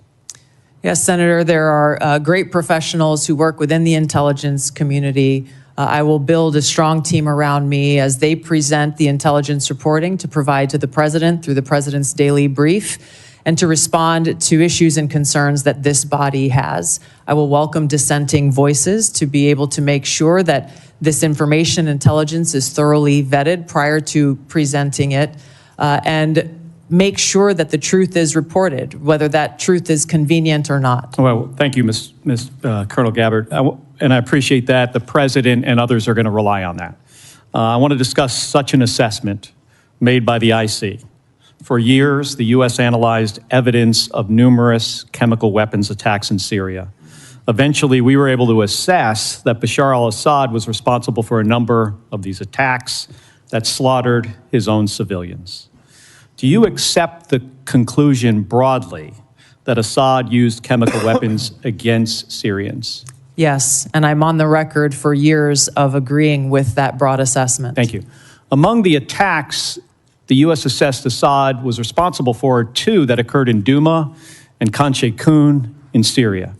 As a member of Congress and as a presidential candidate, and as recently as this month, in your written responses to this committee, you have cast doubt on the assessment that Assad is culpable in these 2 attacks. Is that still your position?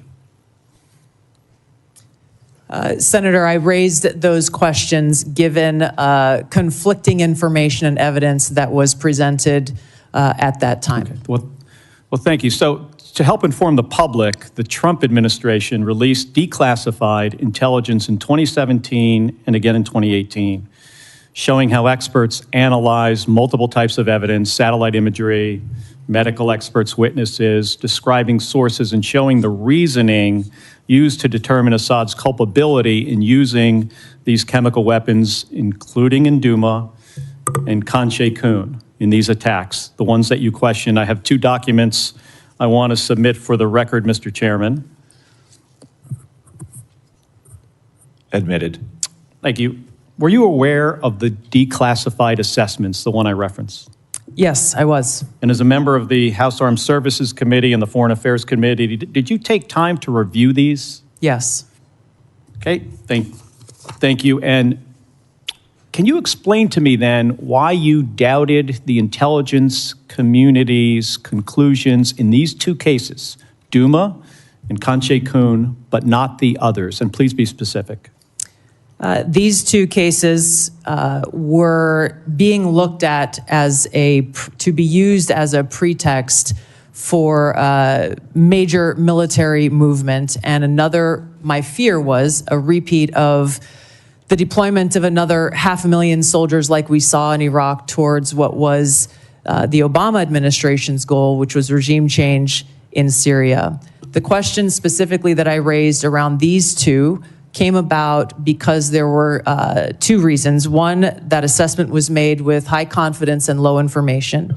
The information that they had came from those on the ground in an al-Qaeda-controlled area, and therefore were al-Qaeda-linked sources.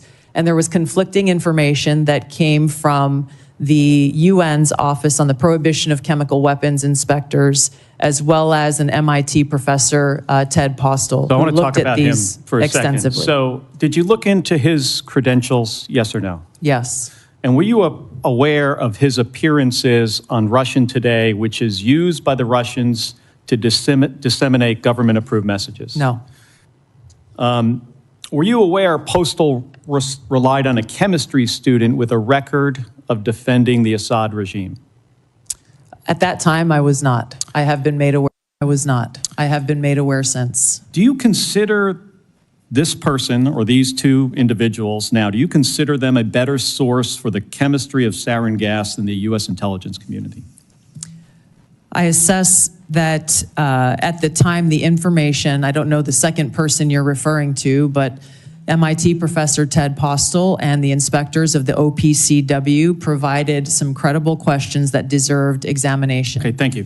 Did you attempt to weigh Postal's claims against the significant evidence and assessments already conducted by the IC? Yes, I did. Okay, thank you. So here's my concern here, Colonel. When we began this, you described a thoughtful approach to analyzing intelligence and reaching conclusions. This is what we expect of our professionals.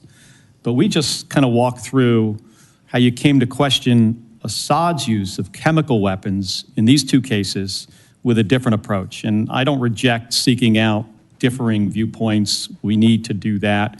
But you started from a place of doubting the conclusions of the U.S. intelligence community, and then you sought out information that confirmed your viewpoint.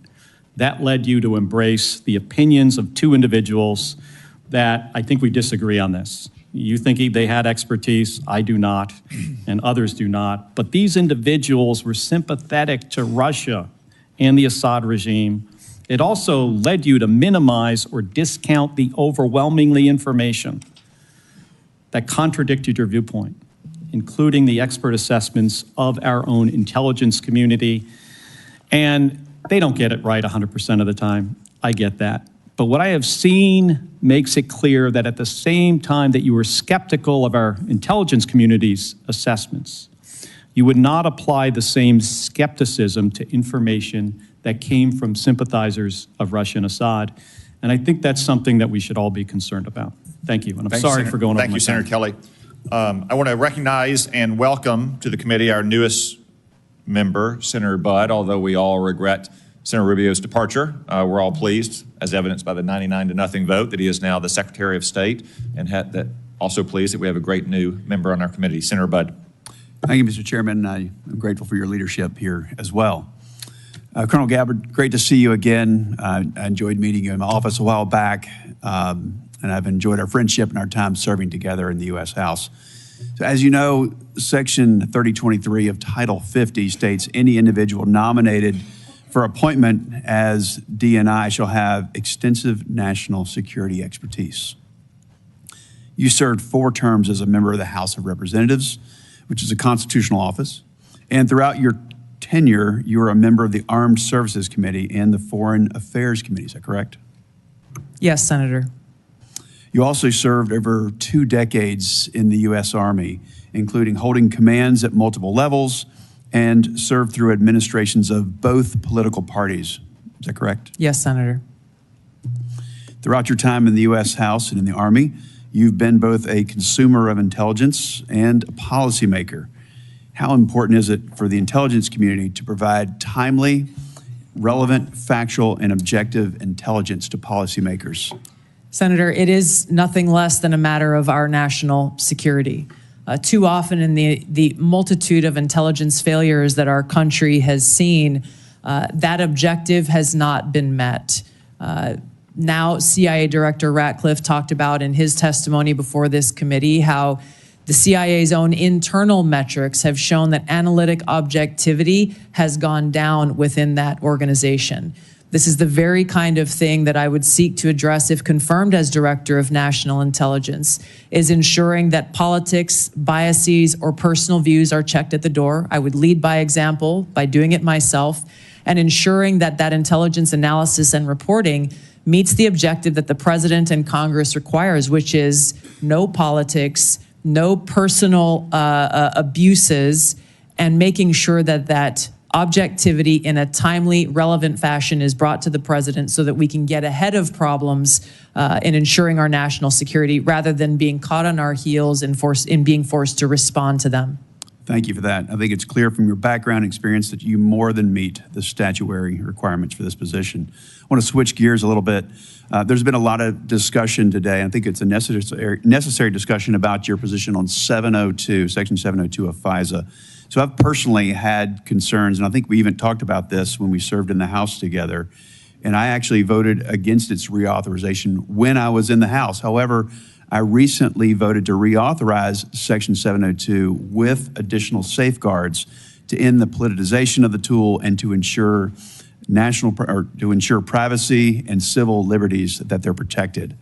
So, Ms. Gabbard, tell us, how has your thinking on Section 702 developed over time, and why? And if confirmed, what will you do to ensure that this new statutory safeguards, that they're fully implemented? Well, Senator, as you pointed out, many of the concerns that we raised when we served in the House of Representatives were centered around the lack of safeguards to protect Americans' Fourth Amendment rights and civil liberties as it pertains to searching of U.S. persons with that incidental collection that occurs under 702. You and I both know and agree that the national security capability that is provided by Section 702 that enables this foreign surveillance on non-U.S. persons overseas is critical, period.